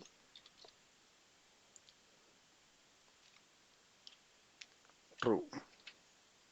Next, validate issuer, false. Then validate audience, that also false. And clock chow.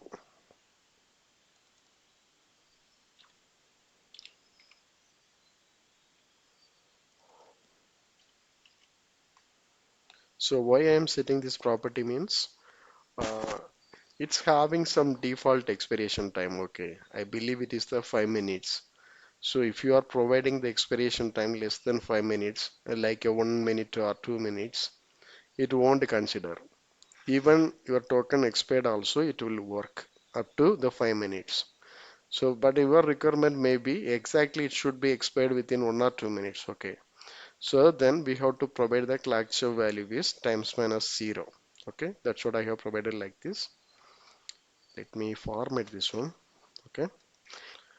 And one more item I need to provide, that is the issuer signing key. Okay. So the issuer signing key is nothing but the static value we have stored in our app settings.json. Okay, this is the value only. Then let me access this one. Okay, where authentication key equal to builder dot configuration get value.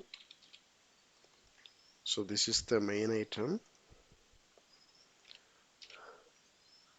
So inside that our key is security key. Okay. So I hope we will get the value. So once we receive this data, we can include like this.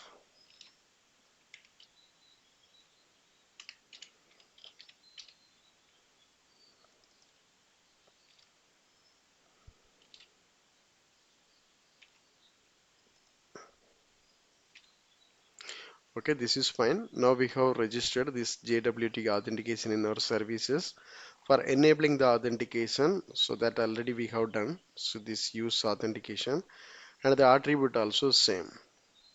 So in this customer controller we have included, that is the same thing we can follow. Now let me run this application and we can verify it whether it is working or not. Okay. Again, let me go to the postman. So let me remove this one. Okay. And the first one is get all method. Since it's not expecting any token, it will return the data, I believe.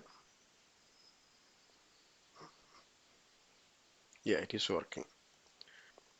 Then the get by code. So this is the secured one only. Okay, I'm getting this 401 unauthorized access. So let me enable it. So hereafter it won't work. So instead of that, we have to provide the prefix values bearer. So after that, we have to provide our token. So first we can generate our token. Admin and password is test. Okay, debugger is enabled.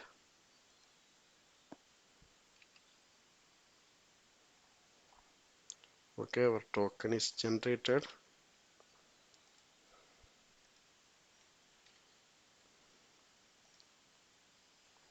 See now it is working fine.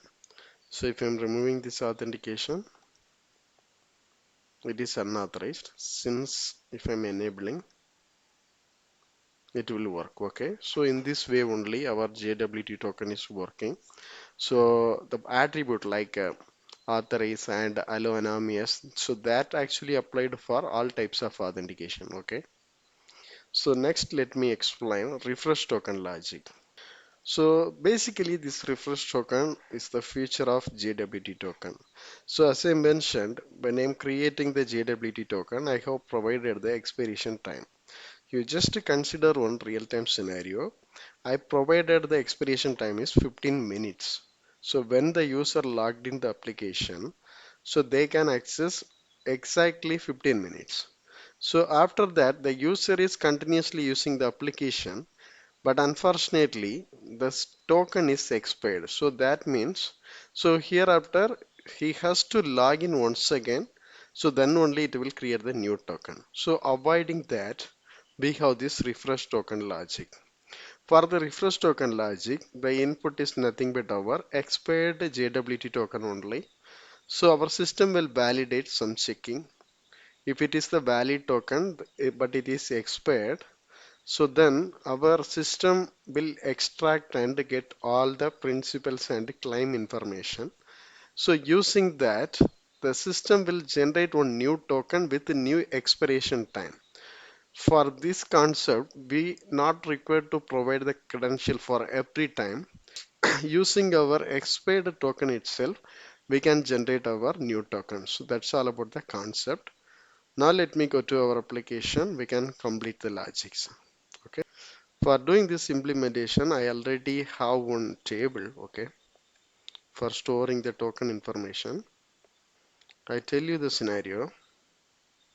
So hereafter, if I'm generating the token, right, the JWT token, at the same time, I will generate one refresh token also. Okay. So it will be stored in our databases. So next time the token is expired means we have to pass this refresh token and also our expired JWT token. So for initially we have to check our database whether exactly we have the entries. If everything is matched, then only we are going to proceed our generating new token. Okay. For doing the implementation, first let me generate one model class,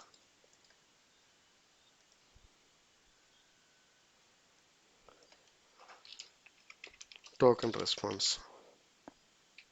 So in this class having two properties, token, and another one is the refresh token. Okay. So after that, let me create one interface. So inside the service folder, I refresh handler. And similarly, I'm going to have one implementation class also. Next in our interface side, I'm going to declare one function, generate token. Okay. So the input is our username only.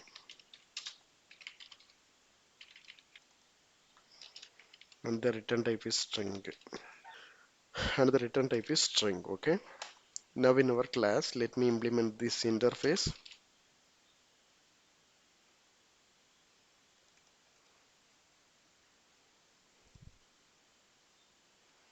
And we can implement this method. Okay. And since this interface I am going to inject in our controller side, so let me register in our services. So already we have done for the customer. We can just copy this one and make it as a duplicate. We can change the interface. That's it. Okay. I refresh handler and the implementation class is refresh handler. Okay, we have done. Next in our refresh handler, I am going to create one constructor.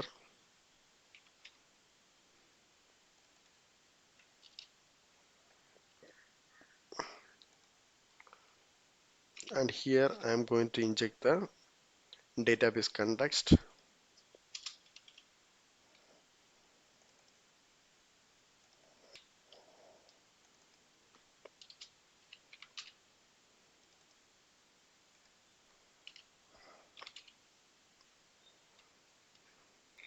For the implementation, so let me declare one random number. So I'm going to use this is our refresh token. Okay. And here we can generate the random number.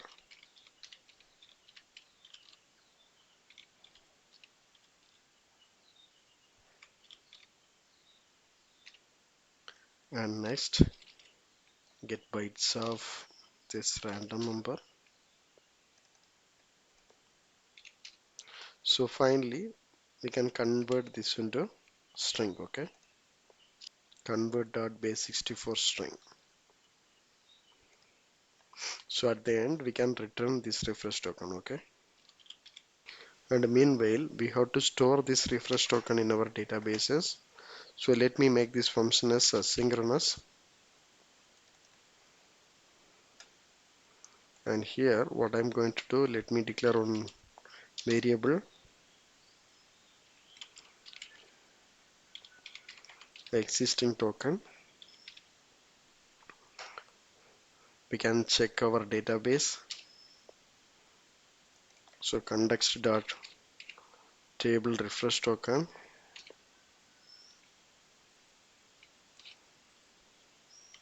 user ID equal to username.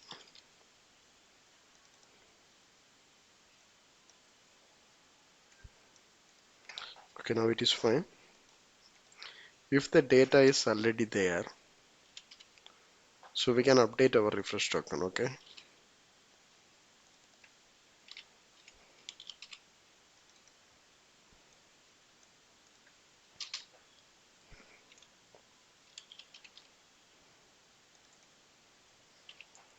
So in this else scenario, we have to make one entry.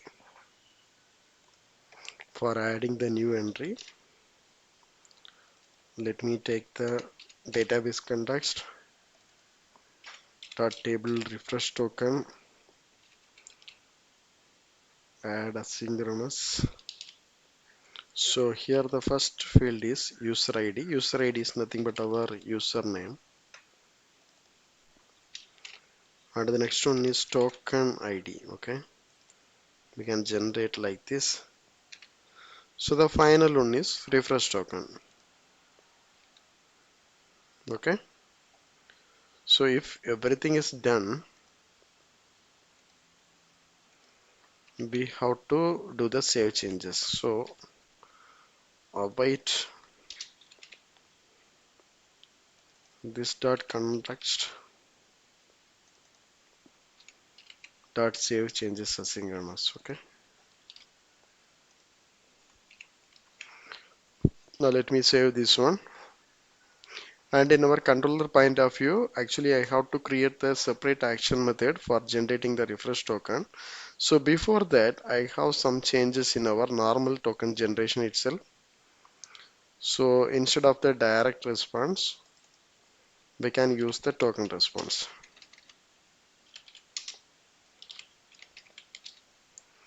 New token response.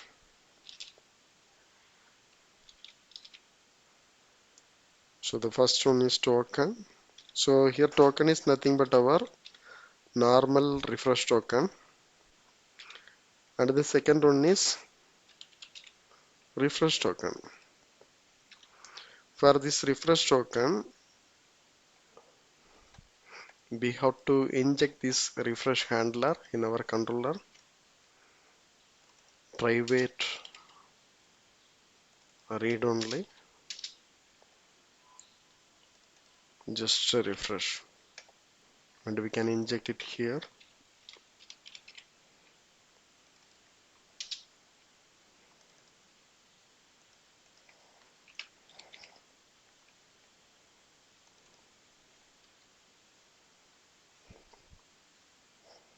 So here it is the asynchronous method, so we can use this await.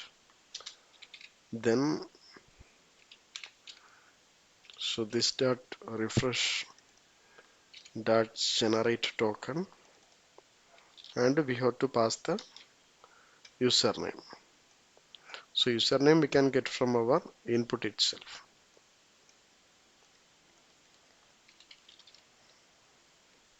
User credit dot username. Okay, now we are good to go. So let me try to run the application once again and see whether the new record is created in our refresh token table. Okay, so initially it's don't have any value. Yes, correct.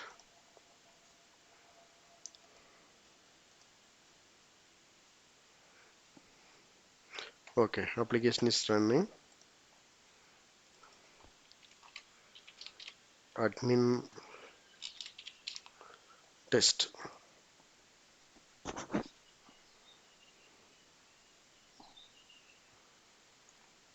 See the response now. So we have two items, token and also the refresh token. So if you checked in our table, I hope we will have this value. Yeah, the same refresh token was there. So in case if I am trying to generate the token once again, see the token is changed. It starts from IBA.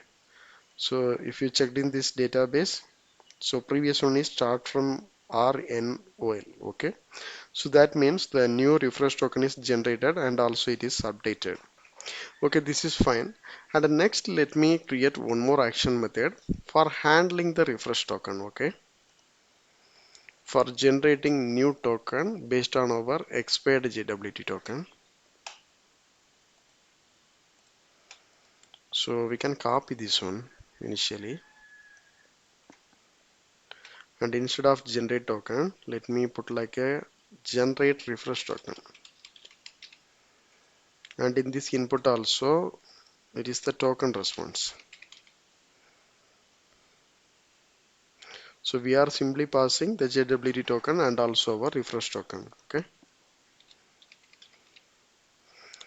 So here initially I am checking our table refresh token.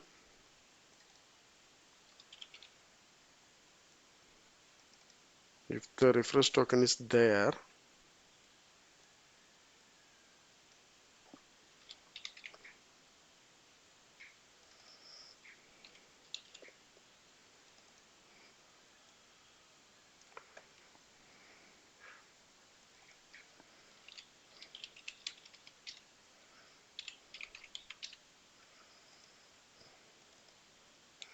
if it is not equal to null, we can move further.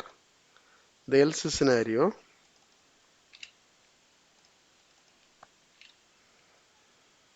we can directly say it is unauthorized. Yeah, that's what already there. Okay. So and here also the first two steps are fine only. Token handler and token key. So after that, let me comment everything. Okay. So here I am going to declare the security token.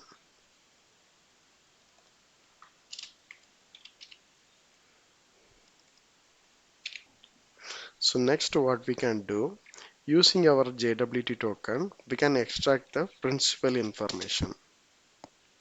Token handler dot validate token, and here we have to pass our token first. Token dot JWT token, not a JWT token, it is just a token only. Fine.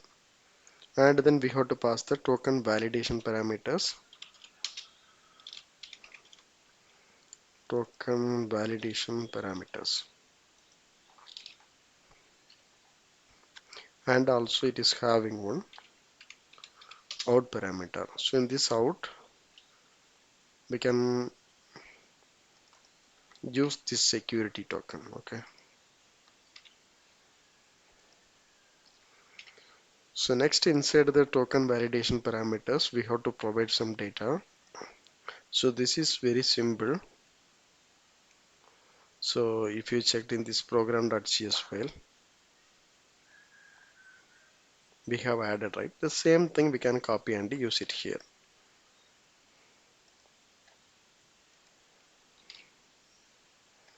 So instead of this value, we can pass the token key because already we are just used the encoding bytes and everything already. Okay.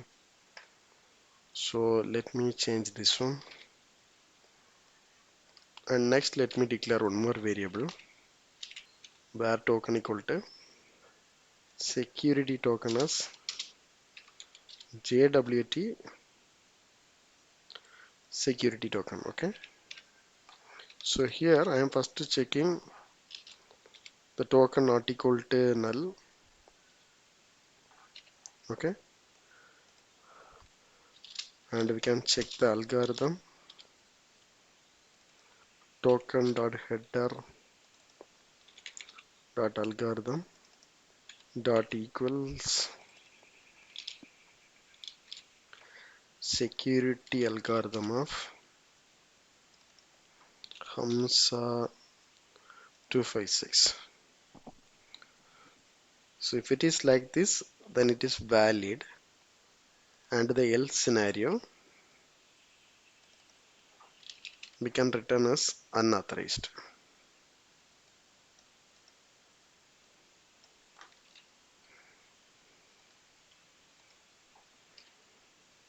Okay, we can save this one.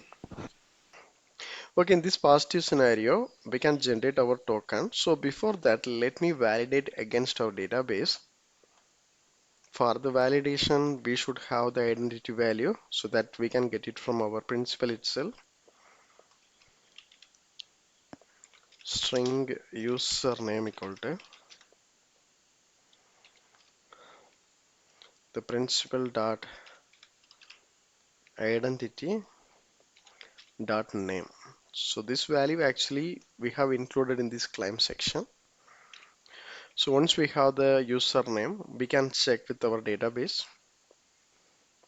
So already we have the database context also. We can use the same thing. Table refresh token.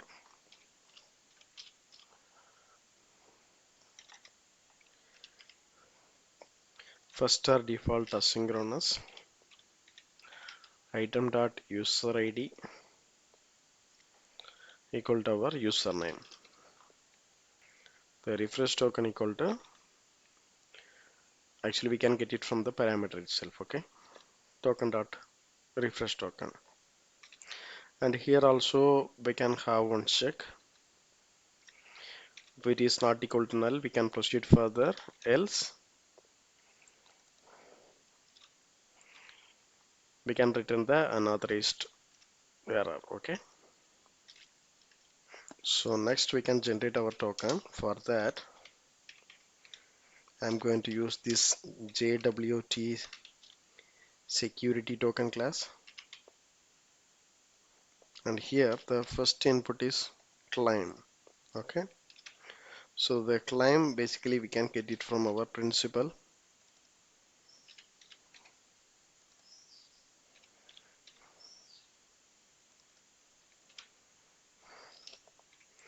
And since it is the asynchronous call, we have to include this await also.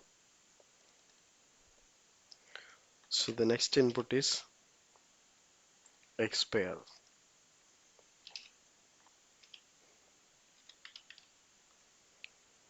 Add seconds. Okay, the next one is signing credentials. For assigning this one, we can use the class signing credentials. Okay, it's having two inputs. For the first one, we can use symmetric security key. Okay, and here secured key. So this dot JWT settings dot security key. And the second input is,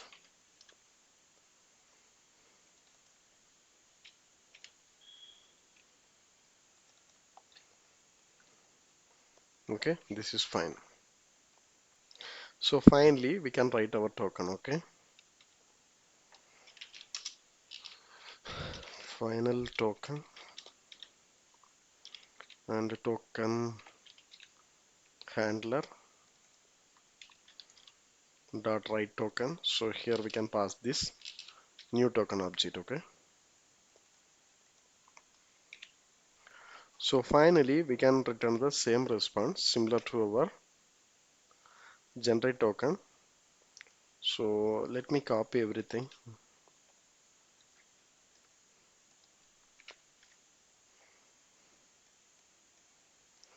So instead of the final token, we can provide underscore final token. For the username, so already we got it right, so we can use the same thing. Okay, we have successfully completed our implementation regarding this refresh token. Now let me run this application. Okay, first let me generate one token.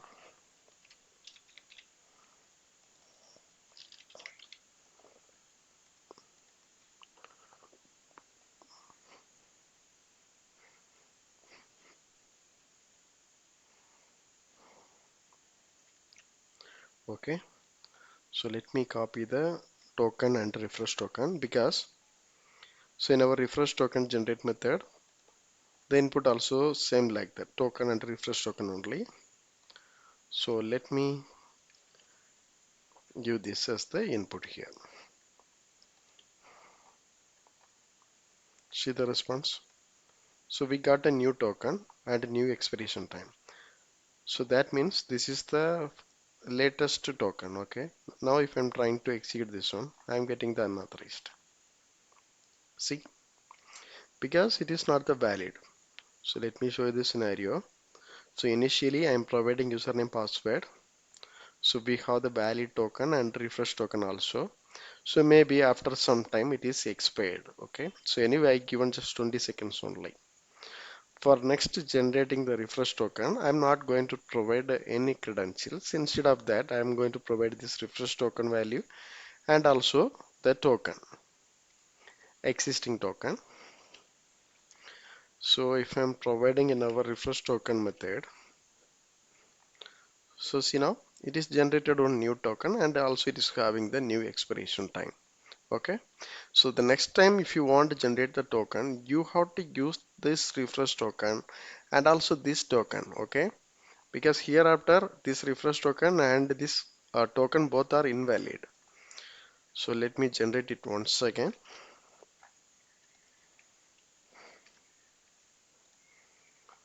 See, again it is generated another one new token. Okay, this is all about the refresh token. So now I hope you got some better idea, right, regarding this basic authentication and JWT authentication, also this refresh token. And next let me move on image handling. So in this image handling, we have four important functionalities. The first one is upload and the second one is image retrieval. So that means once we uploaded the images, that should be retrieved and be displayed somewhere, okay? And third one is deleting the images and the final one is download images, okay? And in this upload functionality, we have two important scenarios. The first one is so once we uploaded the images that we can store in the server path, also we can store in the databases. So in this video, I am going to cover both the scenarios, and in this upload also we can upload single files and also we can upload the multiple files. Now let me go to the application. So here I am going to add our root folder. So the name is www.root. Okay. And inside that we can create one more folder. So upload. So next I'm going to upload the images for products. So let me create one more folder. So we can provide the name is product. Okay. So now our folder structure is ready. So similarly, I'm going to create one controller also. Since I'm going to implement the functionality for product, so we can provide our controller name is product only. Okay.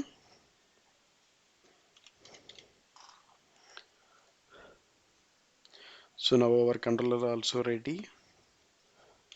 Here we can create one constructor. And I have to access this www root folder. So let me inject I web host environment. Okay.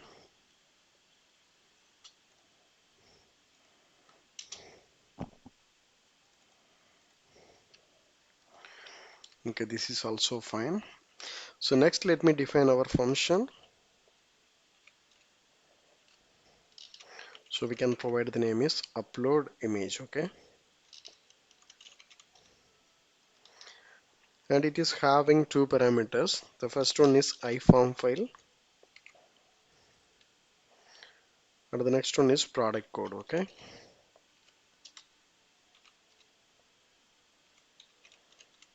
So that means we are uploading images for the particular product. So the method type, let me provide HTTP put. Okay.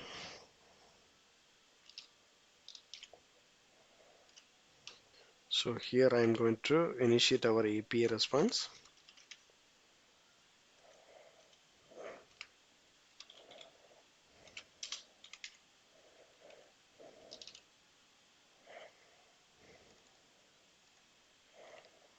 So let me make this function also asynchronous. Okay.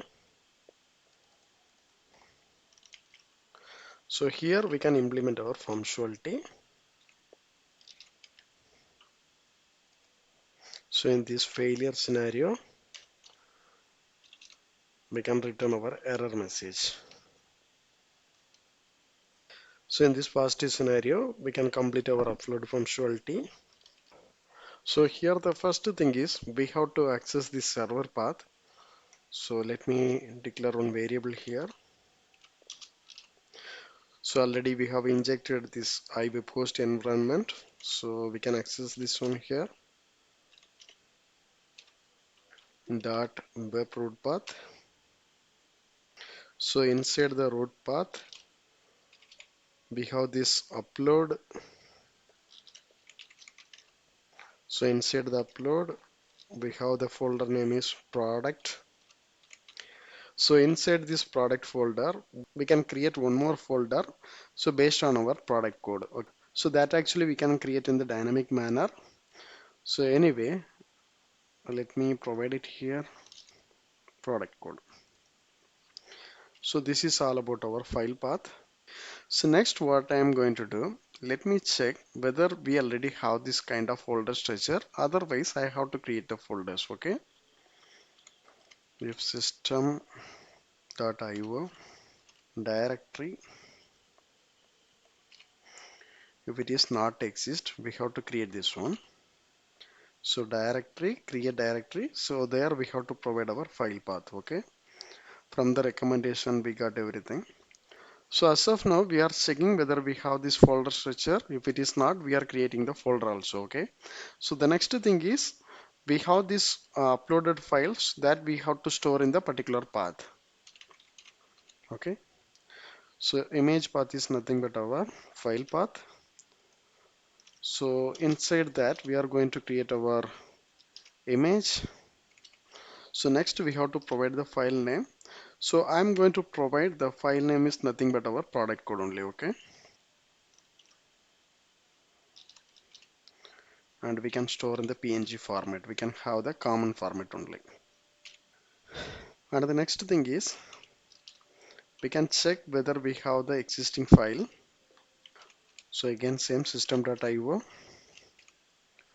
file dot exist. So here we can provide our image path. Okay.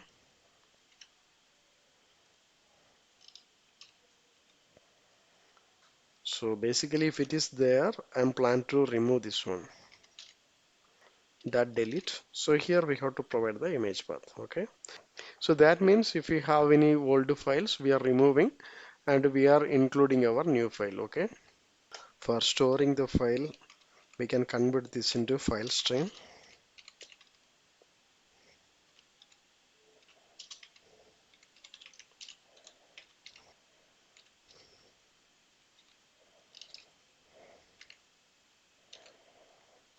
And we have the suggestion await stream dot copy to asynchronous. Okay. So here actually we have to use our input form file. Okay. Once the save is completed, so in this response we can provide our response code is 200 and result also let me provide pass. Okay. So this is all about the functionality. For the optimization purpose, I'm going to create one new function for getting this exact path because we are going to reuse many places. We can have one private function. So basically it will return the string and the input is nothing but our product code. Okay. So whatever code we have included here, I'm going to return here. And let me mark this one as the non-action. So here we can remove this one. So instead of that, we can call our function. Okay.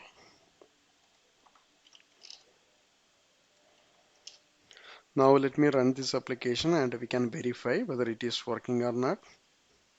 Okay, here our product, it's not coming, so let me verify. Okay, so this is actually a public one. Okay, so always our action method is public. So see, now it is coming. So it has two input. So let me provide our product code is 001. So I'm already having some images, so let me upload this batch. See, I'm getting this 200 response.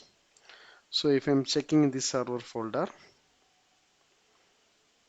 so inside our product, see the new folder is created, and here we have one file also, the same bat file. Okay, since it is working fine, similarly I'm going to upload one more file. So now instead of 001, let me provide 002. I'm uploading this ball. Okay, so again we are getting this 200 response, so we can check in the server path. See, we have one more folder and we have the new file also. Okay, this is all about uploading single file in the server path. The same way we can do the collection of files. Okay, so instead of the single file, so in the single shot we can upload multiple files. For doing this one, let me create one more action method.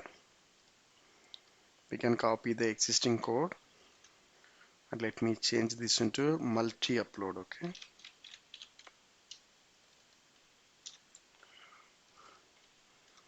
and here instead of this iform file, we can provide as the iform file collection.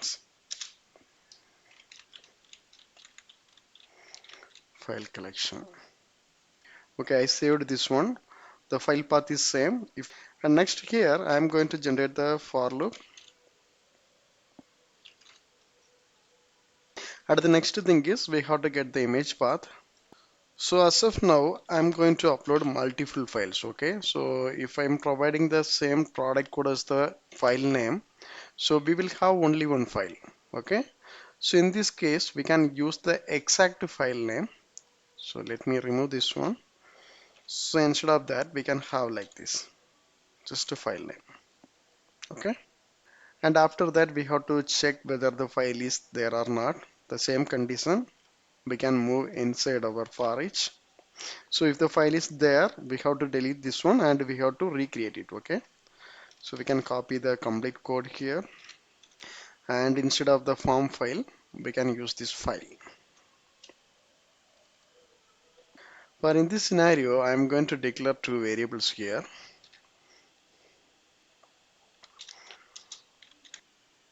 So this is the success scenario. So let me comment this one. So this is the pass count, and if there is any error, we will get it from here.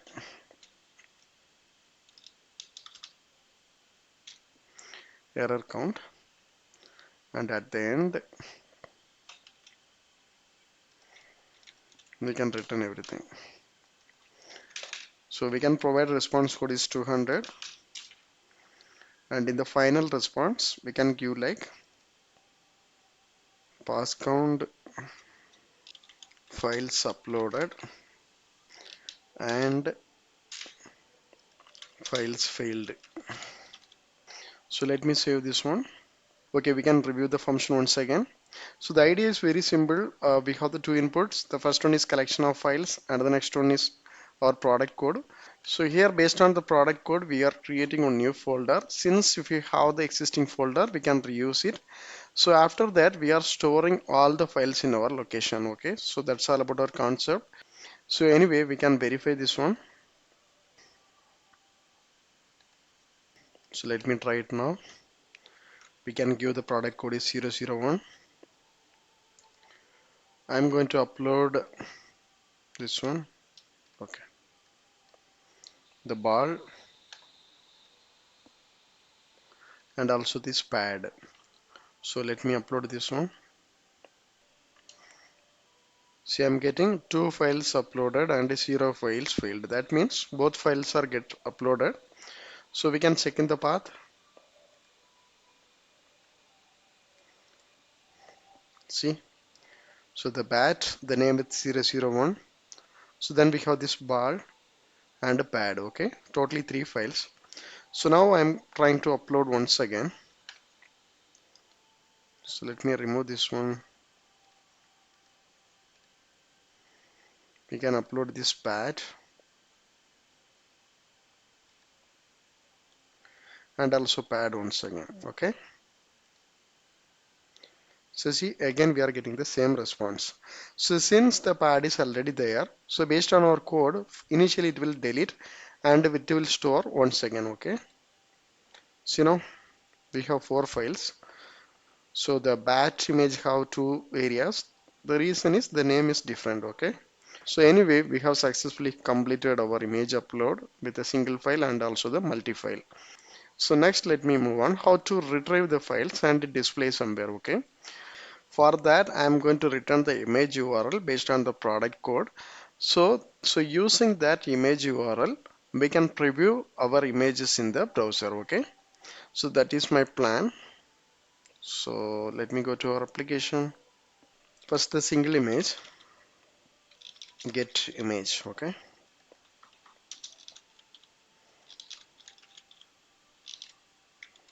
So here, string image URL. So the initial value should be string.empty. So at the end, we can return this one.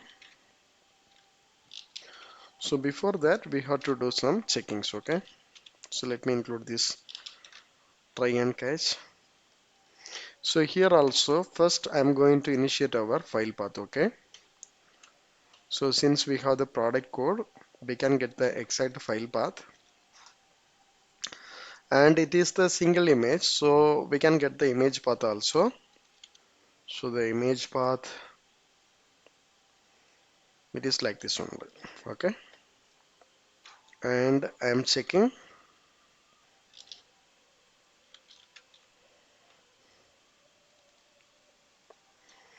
Okay. If we have the file, we can do something here. In this else scenario, we can return as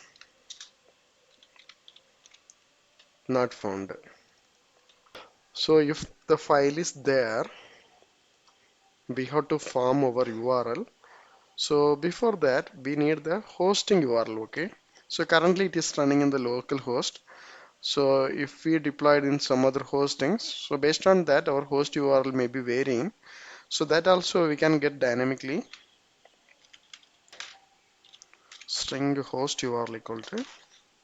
I'm having some setup codes. Let me include it here. So the request dot schema. Okay. So after that, our host and the path base. Okay. So here we will get the exact host. So after that, we can form our URL. We can provide like a host URL. So our file path is upload product and then product code. So finally our file name. Okay.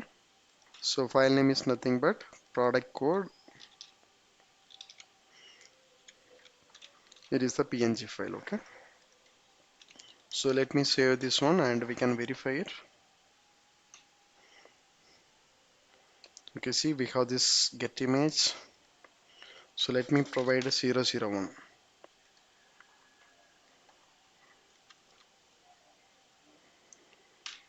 See the host URL. So using the schema, we are getting a whether it is HTTP or a HTTPS. So after that, using host, we are getting as the local host, and using the path base, so we are getting the port number. Okay. So let me continue this one. See the response. Okay. So we can browse this URL. Okay. So since the URL is fine, but still we are getting like this localhost base cannot be found. So the reason is from the .NET Core application. So if you want to access the static files, we have to enable it from our middleware. Okay. So As of now, we are not yet enabled. That's what we are getting this issue. So let me go back to our application once again. So in this program.cs file, we can add like use static files. So let me run once again.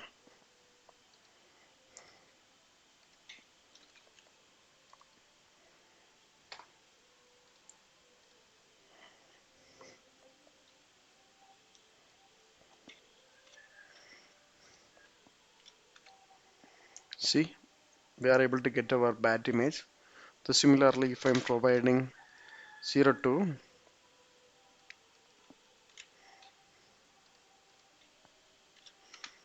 so our bar. So if I'm providing 3, so we are getting this 404 because the image was not found. Okay. So this is all about getting the single images. The similar way we can get the multiple images also. Okay. So let me create one more function.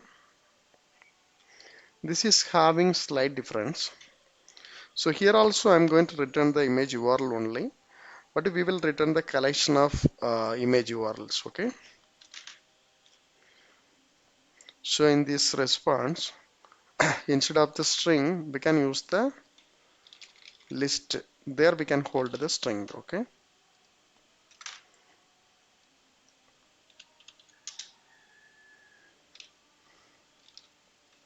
Okay. And for the single image, we all know the file name is nothing but productcode.png because we have followed the same pattern while upload also. But the multiple images, exactly we don't know, right? So we have to fetch all the images that is available in the particular folder, okay? First, let me check the directory is already there or not.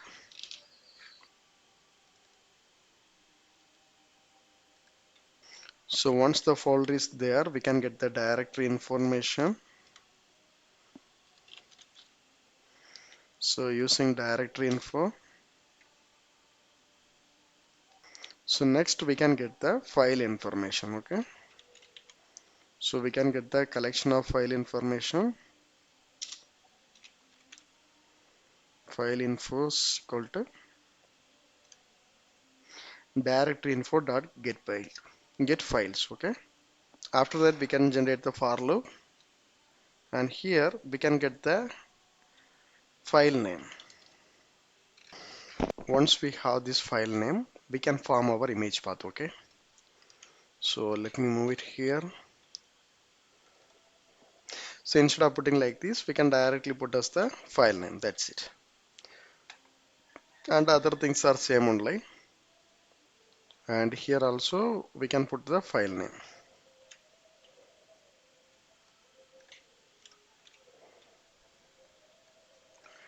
Okay, why we are getting this exception?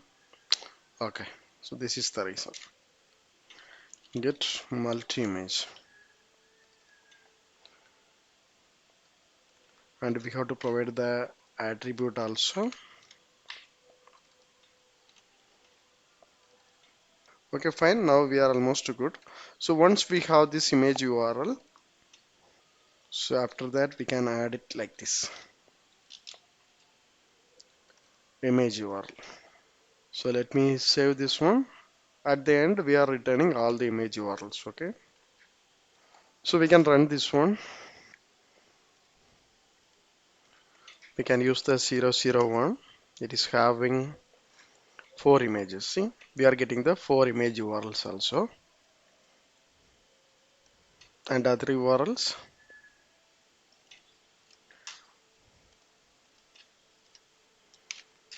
Ball, bat, and pad. Okay. So in case if I'm providing 2, so it is having only the single image only.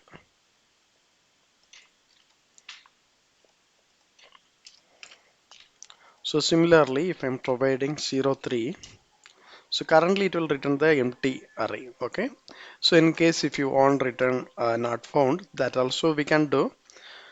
So we have to include one condition. So once we got the file information, we have to check the count. So if the count is 0, so then we can return as the not found. Okay. So this is all about retrieve the images. And next, let me implement the download functionality. Okay.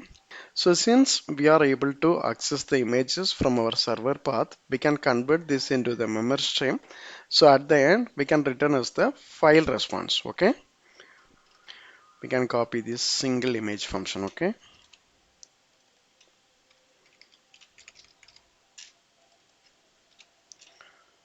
So the input is same only. So here the host URL is not required. And I believe the image URL also not required. So since we have this image path, we are verifying the file is exist or not. If it is there, we have to convert this into memory stream. Okay. Memory stream. Next we can use the file stream.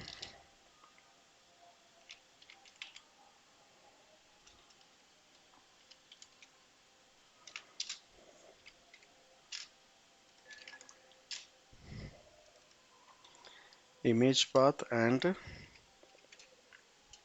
file mode.open. So after that we can save it here. At the end we can set the position stream.position equal to 0 and we can return as the file. So it is having three parameters. So the first one is our stream and the type,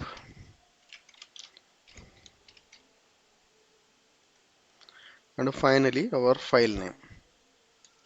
So the file name already we know. Okay, this is fine. So let me save this one. Okay, I'm getting some error. I'm returning as the file and a negative not found. Okay, since the error scenario,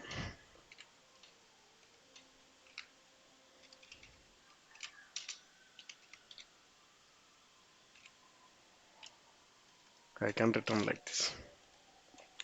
So we can run it once again.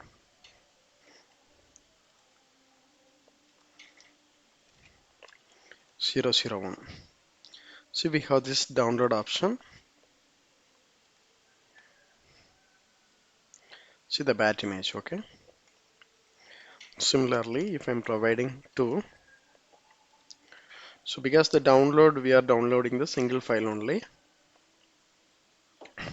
So this is all about the download functionality.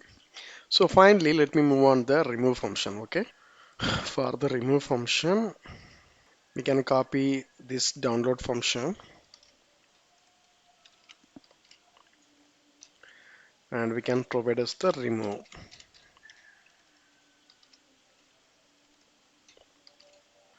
And then we are forming this image path, okay? So if the file is there, we are just removing system.io file.delete, and here we have to provide the image path. So this is the one way. So in this positive scenario, we can return. So let me run this one. So here in this product remove, so let me provide 001. So we got the pass response. So if you checked in this folder also, you can see the 001 got removed, okay? So similarly, if I'm trying to delete this 002, because this is the single delete only. Okay, initially it's deleted. I clicked once again. That's what I got the not found. See, we have the folder, but the file got deleted. Okay, this multi remove for getting the all the files. We can take this concept. Okay,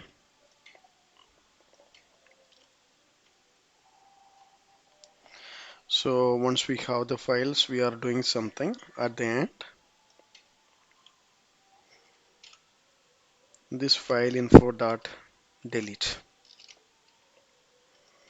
So this is the very simplest one. Okay. So else return not found.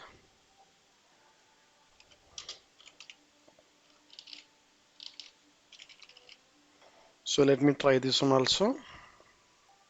Okay, I added as the get method. Basically, we have to change this into delete. Anyway, let me provide 001.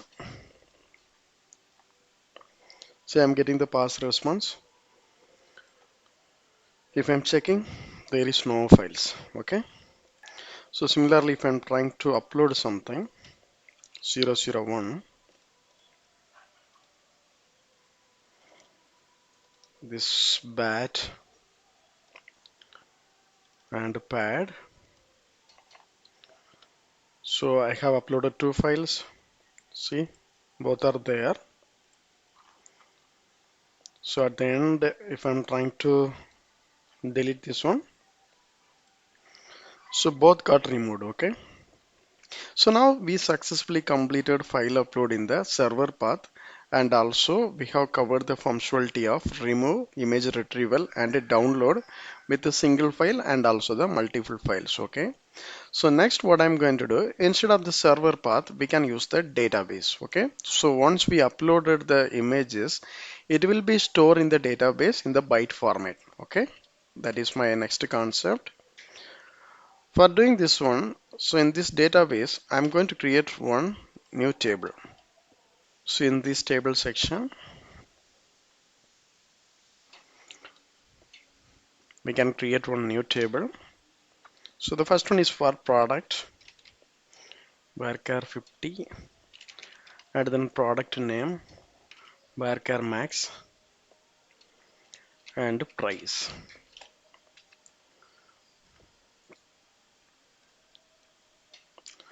So this is my product table. So here I'm going to include some products. 001 bat, the price is 1000, ball 120. Okay. So it is the primary key, so it's not going to allow the duplicate values. Then 002. And the final product is pad 1200. So this is kind of some basic information. So similarly, I'm going to create one more table. So here only we are going to store our product images. And here the first field is ID.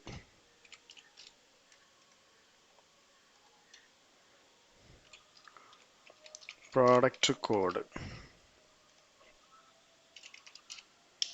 varchar 50 and product image, and data type is image only.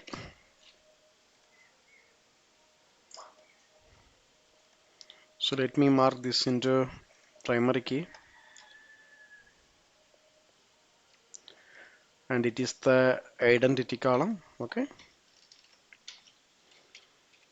table product image. So we can save this one. So once we have the table, we can refresh our entity framework. So in this application, package manager console, let me execute the same scaffold command. So it will create the new objects for our new tables. Yeah, it is done. See, we can see our table product and also the product images. So if you checked in these product images, you can see this product image is the bytes. Okay, so in this database point of view, it is the image, but in the C# point of view, this is the byte only. Okay, and we can rebuild it. Okay, there is no error. So let me focus on the implementation side. So in this product controller, we can copy our multiple file upload. Okay. So let me include DB. Okay. So if it is the DB prefix, then we will know we are storing in the database. And here the file path and the directory both are, it's not required. We can comment this one. Okay. And in this for loop also, we can comment everything currently. And here let me inject our database context.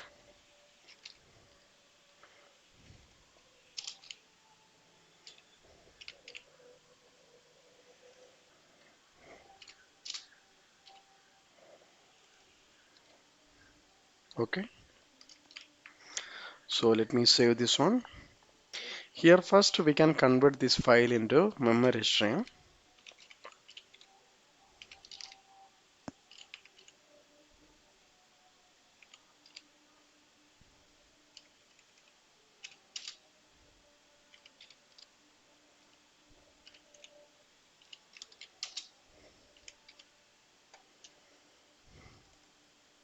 Next we can copy this file into our memory stream. File to copy to asynchronous the stream. So after that we can use our database context here. So we are creating new entry. So let me include add new table product image. So here the first one is product code we have added, and the ID is nothing but an identity. So finally we have to include this product image. Okay. So since we have this stream, so we can convert this into array. And once it is done, we can save changes. And the other codes we can follow the same thing. Okay. So once save is completed, we can mark this count as plus pass count and this error count. The same thing we can follow. Okay.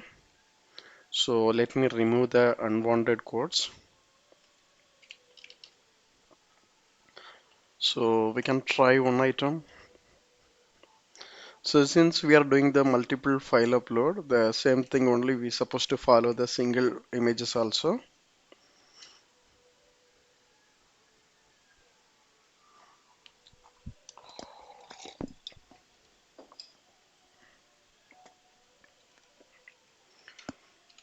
Zero zero one. I'm going to upload two images. Okay, ball and bat. So let me upload this one. Okay, we got the 200 response. We can check in the database. See, it is stored. So successfully it is included. The similar way I'm going to upload some images for product 2. We can include all the products. Okay, this ball, bat, also this pad. So I'm getting the same response, 3 files uploaded. If I'm checking the database also, yeah, I have the 3 records. Okay. So now we have successfully completed our file upload functionality using the databases. So similarly, we can implement the retrieve function also. Now let me go back to our application once again. And here I'm going to create one more action method. We can use this get image function. I mean get multiple images. So since we have a object format in the database, so while returning us the response, we can convert this into base64 format. So after that, we can preview in our HTML side. Okay. So here also let me include this DB, and this hosting URL is not required. So these all items are not required. So let me comment this one.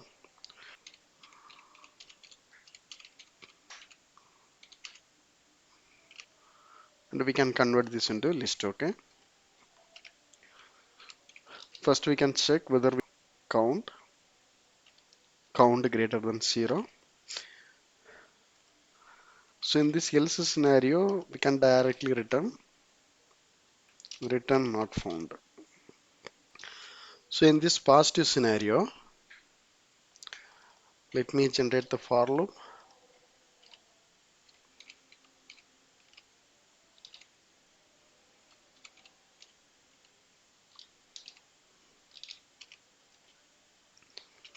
Image URL dot add. So here convert to base64 format string, and the input is nothing but our image. I mean our product image. Okay. So let me save this one. At the end, we are returning as the image URL. Okay. So let me save this one. So let me provide 002. See, it is returning like this. Okay. So this is the base64 format response. So we have around 3 records. Okay. So the first record, it's ending from here. So for verifying this one, I'm already having one created HTML page. Okay, this is my one of the basic HTML page. Okay. So here I'm having one image tag in the source side. So we have a format like this. So after that, whatever response we have received, I'm just providing it here. Okay. So let me save this one and let me open this HTML page. See. So this is nothing but our ball only. Okay. Similarly, we can copy the second response from our HTML. Let me remove the existing one. I have added the new one. So we can save and refresh it. See, the bat is coming. Okay. So in this way, we can get our images from our databases, and also we can preview in our application. Okay. And the final one is download functionality. For the download, we can download a single file only. So anyway, let me copy the existing download code.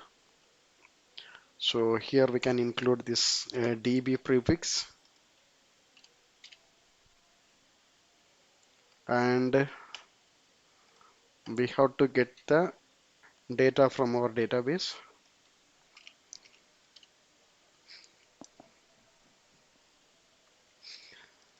So instead of all the images, we can get the first one. So we can use first or default. Okay. We can use the await also. Okay. Since it is returning the single data, we can check like not equal to null. Okay. And here we can get our image byte. So after that, let me copy this return and we can include it here, and other items we can command. So in this else scenario, we are returning as the not found. So instead of this stream, we can use product image. So let me save this one.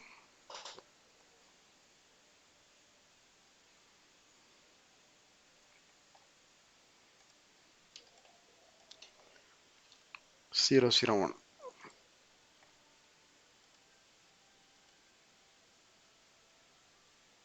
See, one of the images coming. So if I'm providing true,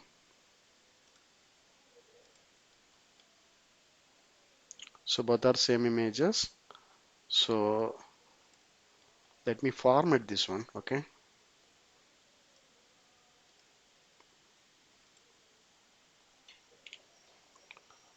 So currently I don't have any data. So let me upload some records. I am uploading this bat only. Okay. I'm just uploaded. So next, let me copy this product code at the download function. So let me execute this one. We are expecting that bat image. Okay.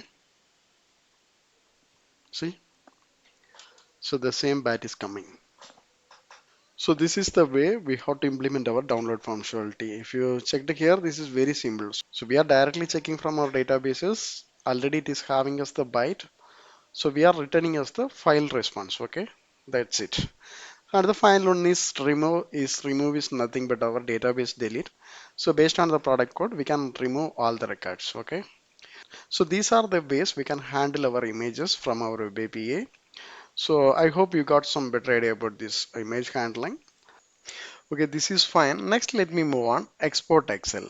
Or else we can generating Excel files in this dynamic manner. Okay. So in this .NET Core application, we can generate Excel file using different libraries. For this video, I'm going to use this closed XML. Okay. So once we generated the Excel file, I'm going to return the responses file, and also we can store in the server path. So basically it covers two topics. Now let me go to my application. We can install this closed XML packages. Just right click and go to the manage NuGet package manager and type like closed XML.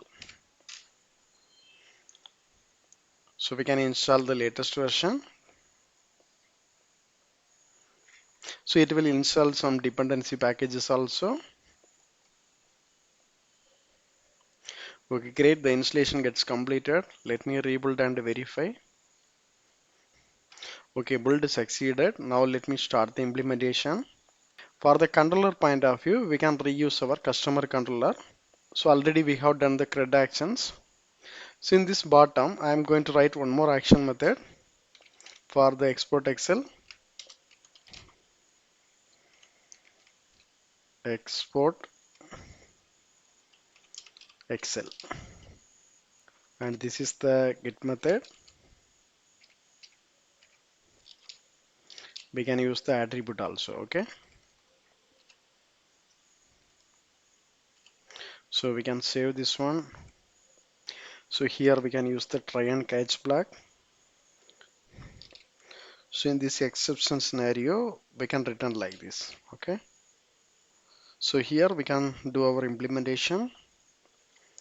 Here the first thing is we have to initiate our Excel workbook.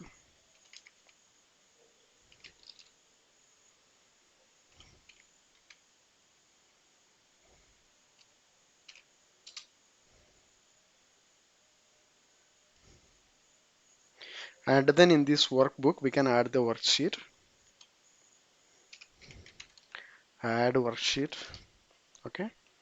So it is expecting two parameters. One is our data table and also our sheet name. Okay.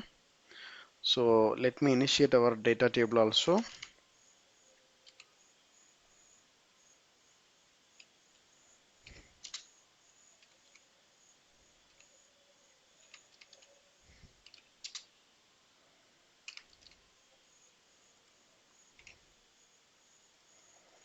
So let me include it here.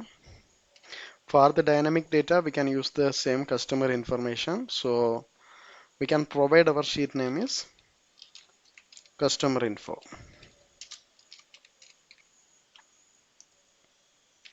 Okay. So next in this data table, we can define the columns. dt.add columns. First column, I'm going to provide the name is code and the type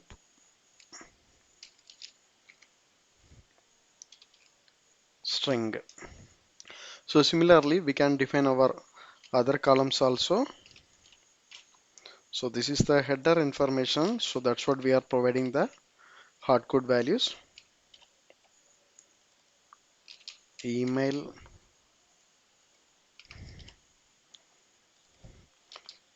and phone number. So the final one is credit limit. So in this credit limit field, we can provide integer. Okay. And the next thing is we have to include the data, I mean the dynamic data. For that, already we have this get all method. So we can copy the same thing.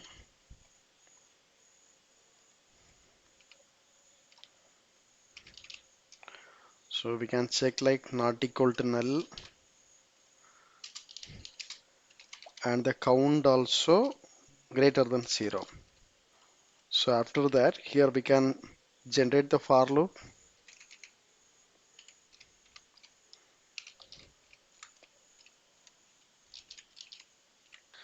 and now in this data table we can add a rows. Okay, rows dot add.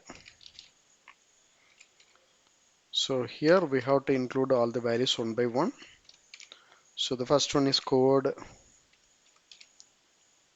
and the second one is name, and third one is email,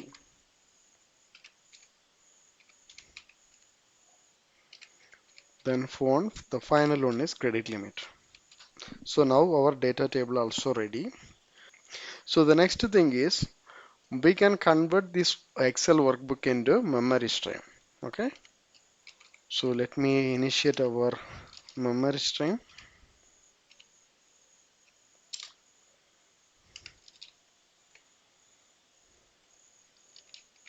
and here we can save this into this stream. Okay, so since we have a values in this stream, we can return as the file response.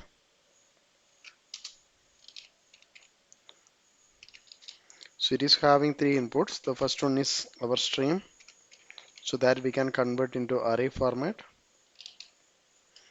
And the next thing is content type. For the Excel, we have to include like this application slash this spreadsheet, something like that. Okay. So finally, we have to provide our file name. So let me provide us customer.xlsx. Okay, now we have done. So let me verify this one. If it is working, so the next thing is we can save the same Excel file in our application folder. Okay.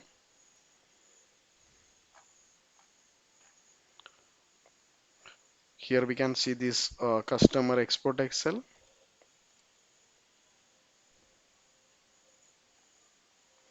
Okay, it is unauthorized.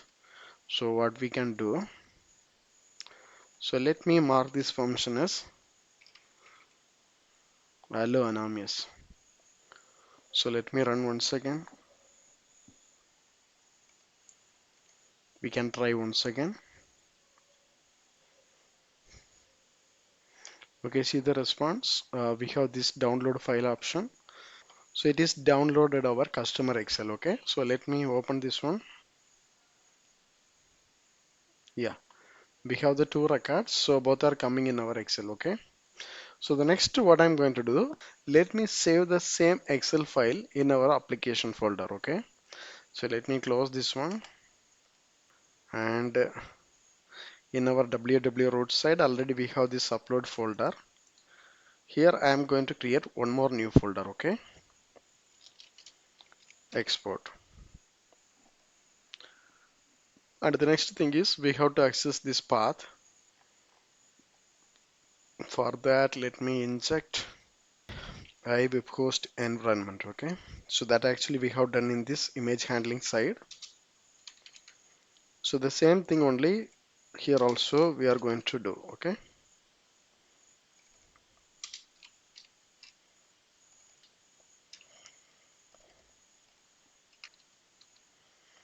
okay, this is fine. The next thing is we have to access this path.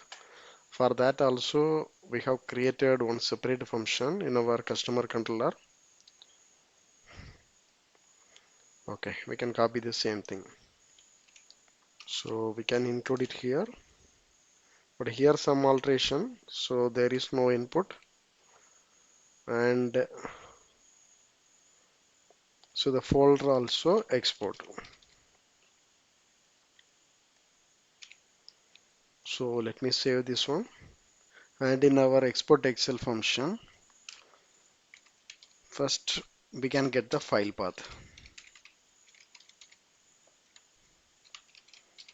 So that's what we have the function, and the second thing is Excel path. So it includes the file name also. Okay,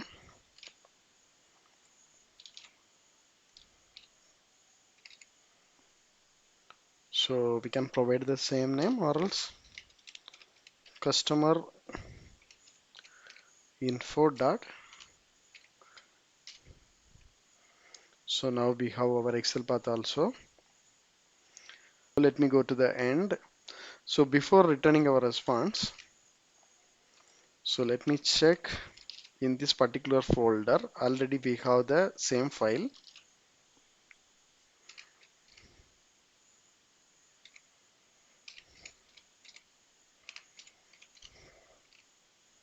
This Excel path. So if it is there, we have to remove this one, okay? And the next thing is we can save this same Excel file into our folder path. So let me provide the same path here, okay? So let me save this one. We can run and verify. So we can do the same drill once again.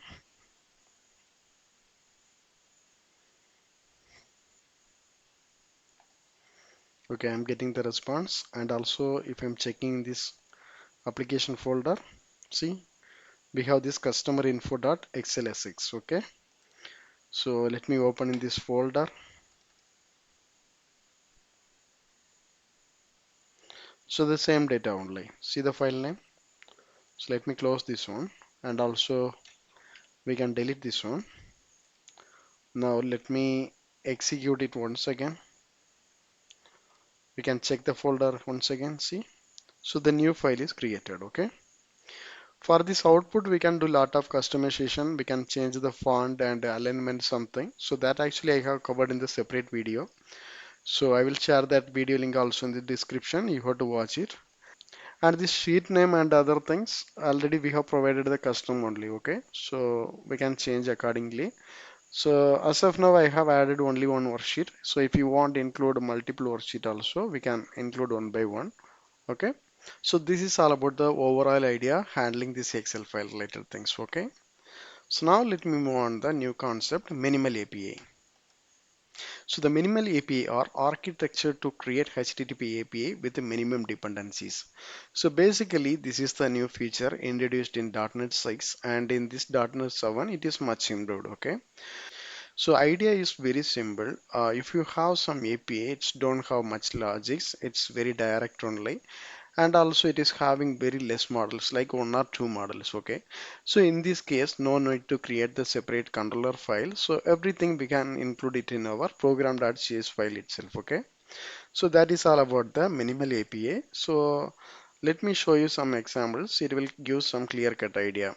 So if you looking about what are the things we can achieve using this minimal API, so we can completely do on CRUD actions, and also we can do the image upload. So lot of feasibility. Okay, so we can implement one or two examples, then you will get some better idea. So in our application, let me go to the program.cs file.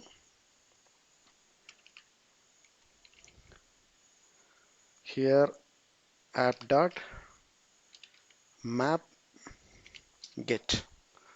So this map.get function used for define the get method. Okay, so similarly we have this map post, map delete, and also map patch.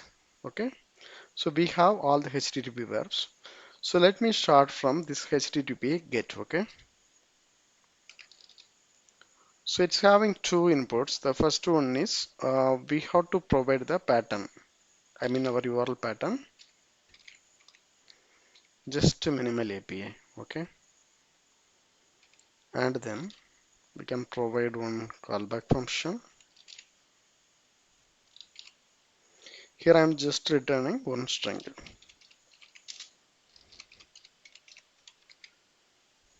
Okay, so now the function is completed. So we can run and verify this one. See, so this minimal API.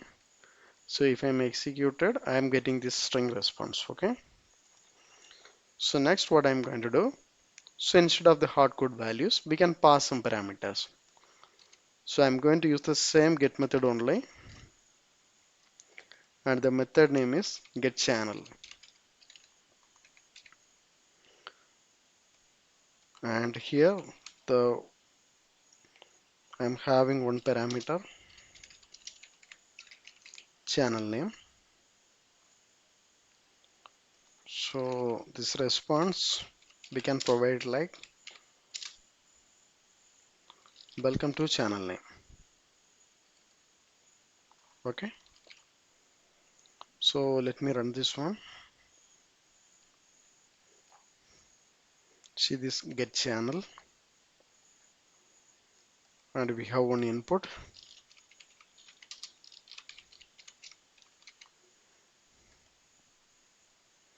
See the response, welcome to Nihira Techiees.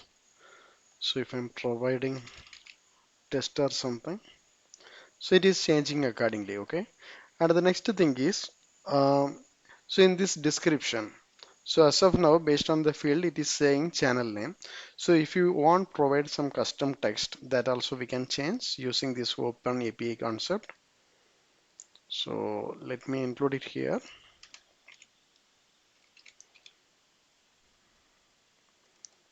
With open API, return this option. So before that,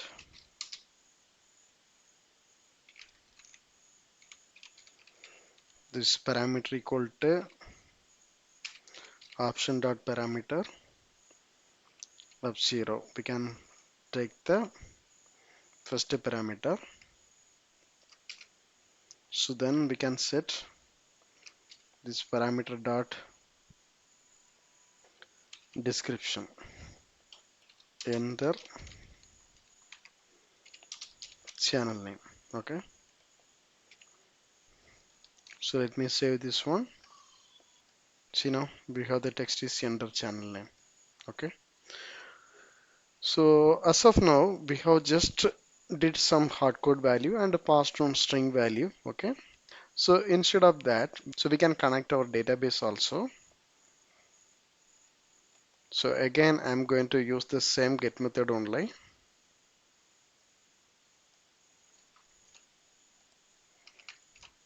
So here this open API related things are not required. And this input, we can provide our database context. And our method name is get customer. We can get the customer data. And next we can mark this into asynchronous function.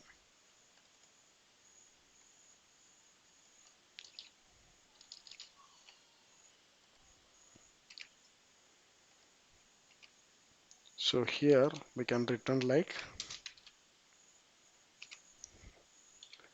db.table customers to list asynchronous. Okay.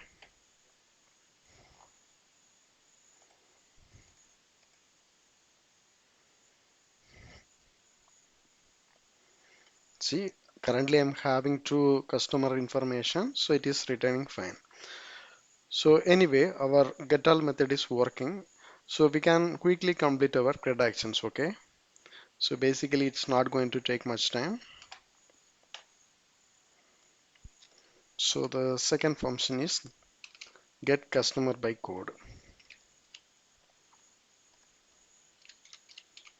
So it is having one parameter. So the parameter is nothing but our customer code. And already we have this LAN database context. So after that, we can pass this code also. Okay. And instead of to list, we can provide like find asynchronous. And here we supposed to pass our code. Okay. So this is all about the get by code. And the next one is post method for the create. map post,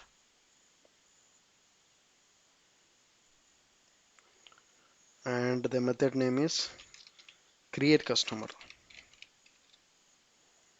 Okay, and the second parameter is all about our table customer.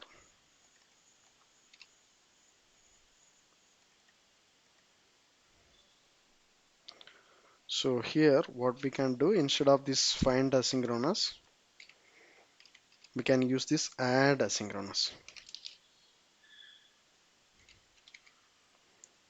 customer, and no need to return this one.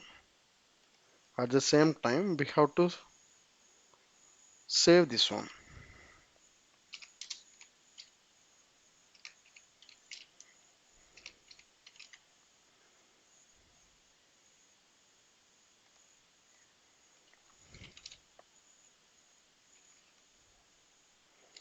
Save changes asynchronous.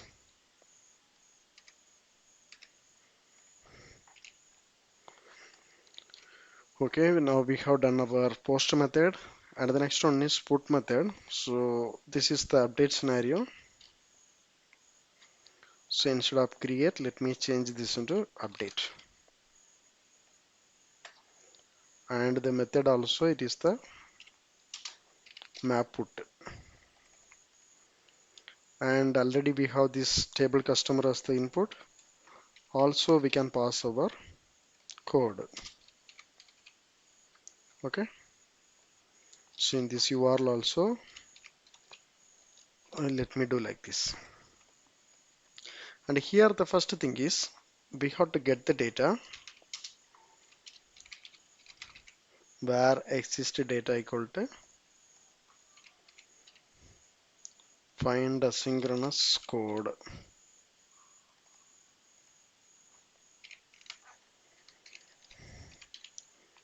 If exist data not equal to null,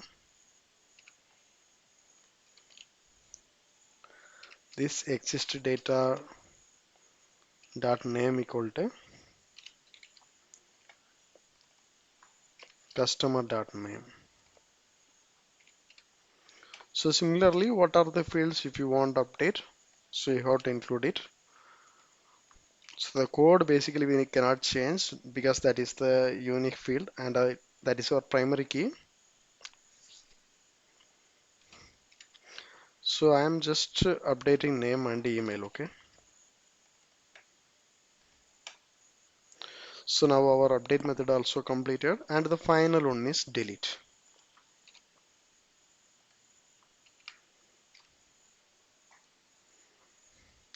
So this method name we can provide remove customer, and the method type is map delete, and this code only enough as the input. So the first thing is same only, based on the code we are getting the data. So once we have this data, so we can remove it from our table customer.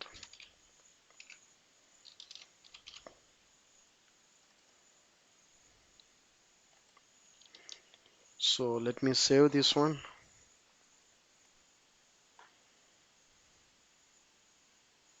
Okay, see we have the all the methods. Okay, first let me create one new record. This code let me provide 004, and the name I provided is the Ramesh. Then I added the email, mobile number, credit limit 10. So let me save this one. So I am getting the response is 200. So we can run our get all method, or else this export. Okay.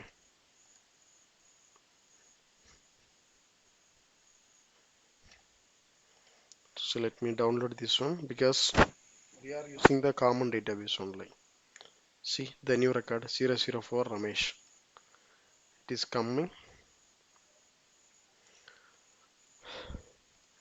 So next we can verify our get by code method. Okay. So we can provide 004 So it is returning the exact data.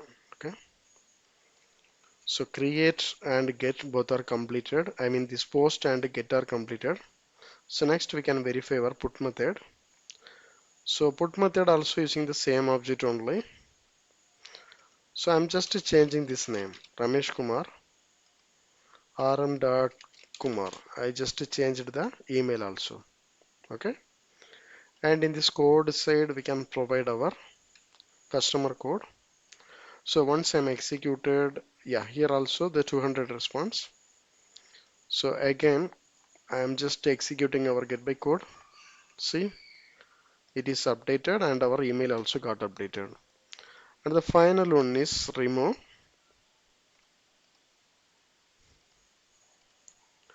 So it is expecting only this code only. So again I'm getting this 200 response. So now if I'm trying to access this get by code, see I'm getting the null value. Okay. So in this way we can implement our minimal API. We simply completed one CRUD action. So similarly we can do the basic upload function also. So anyway, as of now we covered the very standard upload function. So before moving to the next topic, we can review our PPT because most of the items we have completed. So setup and installation, creating project, application folder structure, HTTP response, middleware dependency injection, entity framework core, auto mapper, logging using serilog, enable cars and rate limiter, basic redactions, so that we have done using the customer, and this authentication. So here we have covered this basic JWT and also the refresh token. And in this image handling we have completed, and the file generation like Excel file we have generated, and this PDF. So let me mark this into red. Okay. And this send email with an attachment, so that also I'm going to mark as the red. And this minimal API is completed, and this environmental variable handling, so that also let me mark as the red. And the next one is deployment in IIS server, that I'm going to cover as the next topic. And the final one is real-time application. Okay, so as of now we already crossed the time, so please consider this is the part 1 video. So this part 1 video I'm going to complete after completing our deployment concept. And in my part 2 video, so we can cover our first real-time application, creating API for user authentication, and what are the topics I have missed here, like generating PDF file, sending email with an attachment, and environmental variable handling. So these are all the things I'm going to cover as the part 2. So in this part 3, we can create one real-time API, so that is for the POS application. Okay. So anyway, let me move on to our final topic in our part 1 video, deployment in IIS server. So the deployment has two important sections. The first one is from our Visual Studio. So there we have to publish our solution in order to we can get the build files. Once it is done, we have to create new site in our IIS server. There we have to do some small configuration changes. Then we have to map our build file with our site. Okay. First, let me create the build file. So in our application, right click and publish. So I'm having already created one profile. So anyway, let me create a new profile. So if you are doing the first time, you will get a screen like this. So here, let me choose this folder. So inside the deployment, we can create one new folder. Okay.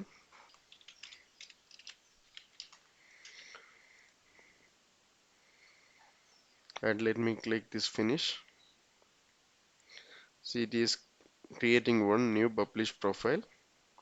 So we can close this one and then click show all settings. And here, just click delete all existing files prior to publish, because so if you are doing the publish the first time, it is fine. So the second time, obviously we have to overwrite the files. Okay, so that's what we are clicking this option. Now let me click this save, and other items are fine. This configuration release, target framework 7.0, the deployment mode, and the target runtime. So if you want change based on your requirement, you have to change accordingly. Okay. Now let me click this save. Now let me trigger our publish. So basically it will take some time and it will generate the build file. So meanwhile, we can go to our IIS server. So in this IIS server, in the site section, just right click and add website. First we have to provide our site name. So let me provide my APA. And then physical path, we have to choose our deployment path here. So here we can choose this LAN APA. And in this binding side, I am using this HTTP only. So then this port, the default value 8 is showing. I believe it is working in some other sites. So let me change this into 86. And finally we can click OK. So once it is done, just go to this application pools. So there we can see our newly created application pool, my APA, and right click basic settings. So there this .NET CLR version, since this is the .NET Core application, change this into no managed code. So if you are using any version of .NET Core, this is the common step only. You don't choose this .NET CLR version. So we have to choose this no managed code. Okay. Now let me click OK. Okay, the publish also completed. We can see this text. Okay. Now let me check our deployment path. So inside this LAN API, we have all the files. Okay. Next in our IIS server, we can refresh this one. And also I'm just restarting. We can browse this URL. Okay, we got a response like this.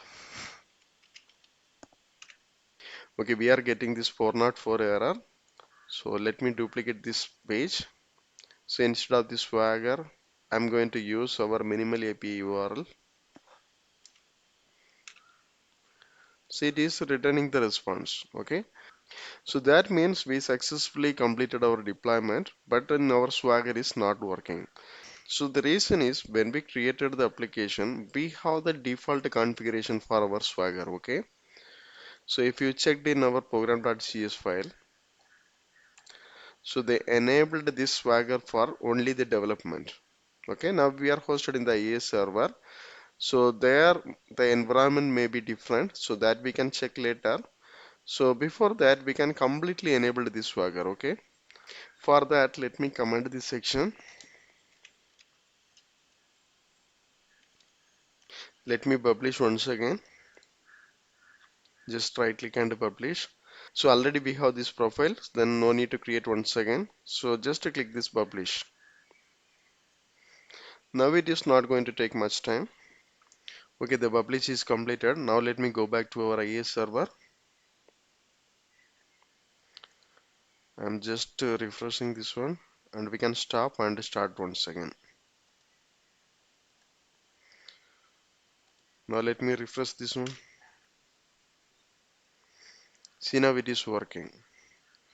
So 86 is our base URL, and after that if you provide Swagger, it will redirect into swagger/index.html page. So there we can see all of our methods. Okay, first we can start from this basic methods. Okay, there is no logic involved. So this is simply returning the string value, that is fine. And we can pass some parameters.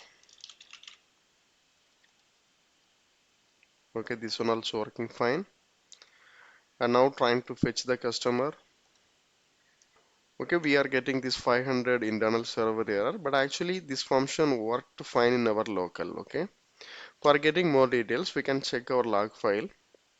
For the log file, we can get from our log path. So that actually we have defined in our app.settings. So it is available in this path only. So this is my log path. Let me open this one. Okay, see, we got a error like cannot open our database. The requested by login, the login is failed. Okay, so in our application, we used this Windows authentication, okay, but it is working fine in our local. Through the IIS server, it is not having the enough permission. So that's what we got an error. So let me change this Windows authentication to SQL authentication, okay. Just go to our IIS server. First stop this one and then right click and Explorer. So it is redirecting into our deployment path. So they are in this app settings.json. Just to open this one. So instead of this trusted connection true, provide your username and password, okay.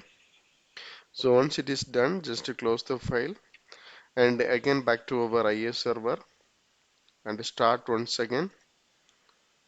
So before that, if you refreshed that also fine.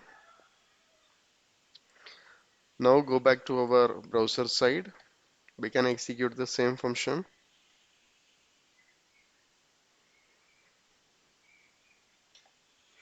It is working fine, okay. So now our database connection also fine and we verified the log and we have verified some of the basic methods, okay. So now I am trying to generate one token.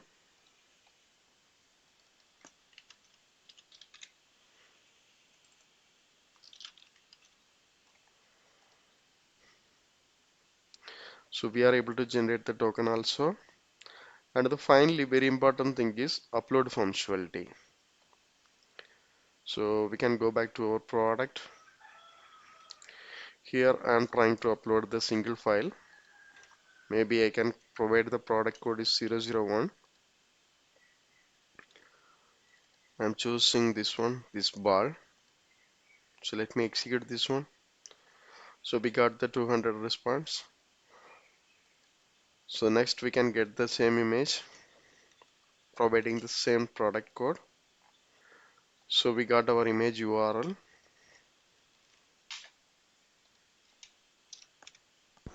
See now it is working fine, okay. And similarly we can verify the download functionality also.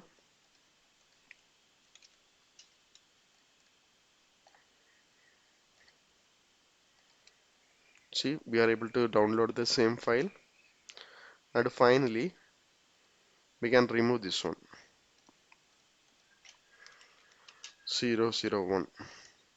So once it is downloaded, again I am trying to click this get image. I am getting the 404 error because it's already removed, okay. Similarly, we can check the multiple file upload. 002, I am provided as the product code. I am uploading this bat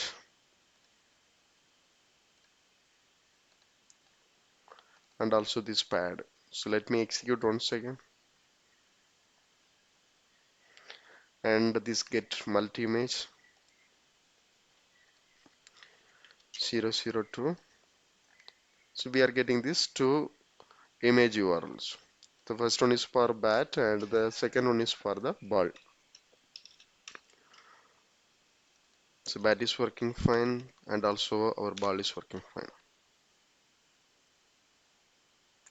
Okay, why it is not working? Let me verify.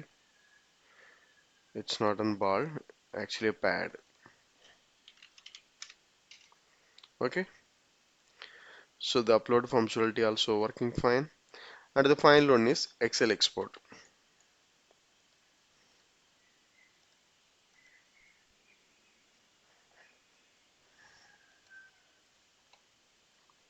So downloaded the Excel file. Okay, the Excel file also working fine. So we successfully completed our deployment and also we verified with the different action method. And one important thing I am forget to inform. So while setting our system configuration, so you may install this ASP.NET Core Runtime and this SDK. So and make sure you have to install this IIS Runtime support also, okay. So otherwise you have to install this hosting bundle instead of this .NET Core Runtime. So if you installed this hosting bundle, it will install this .NET Core runtime and also the IIS support. So in my case, I already installed this hosting bundle, so that's what I'm not getting any error.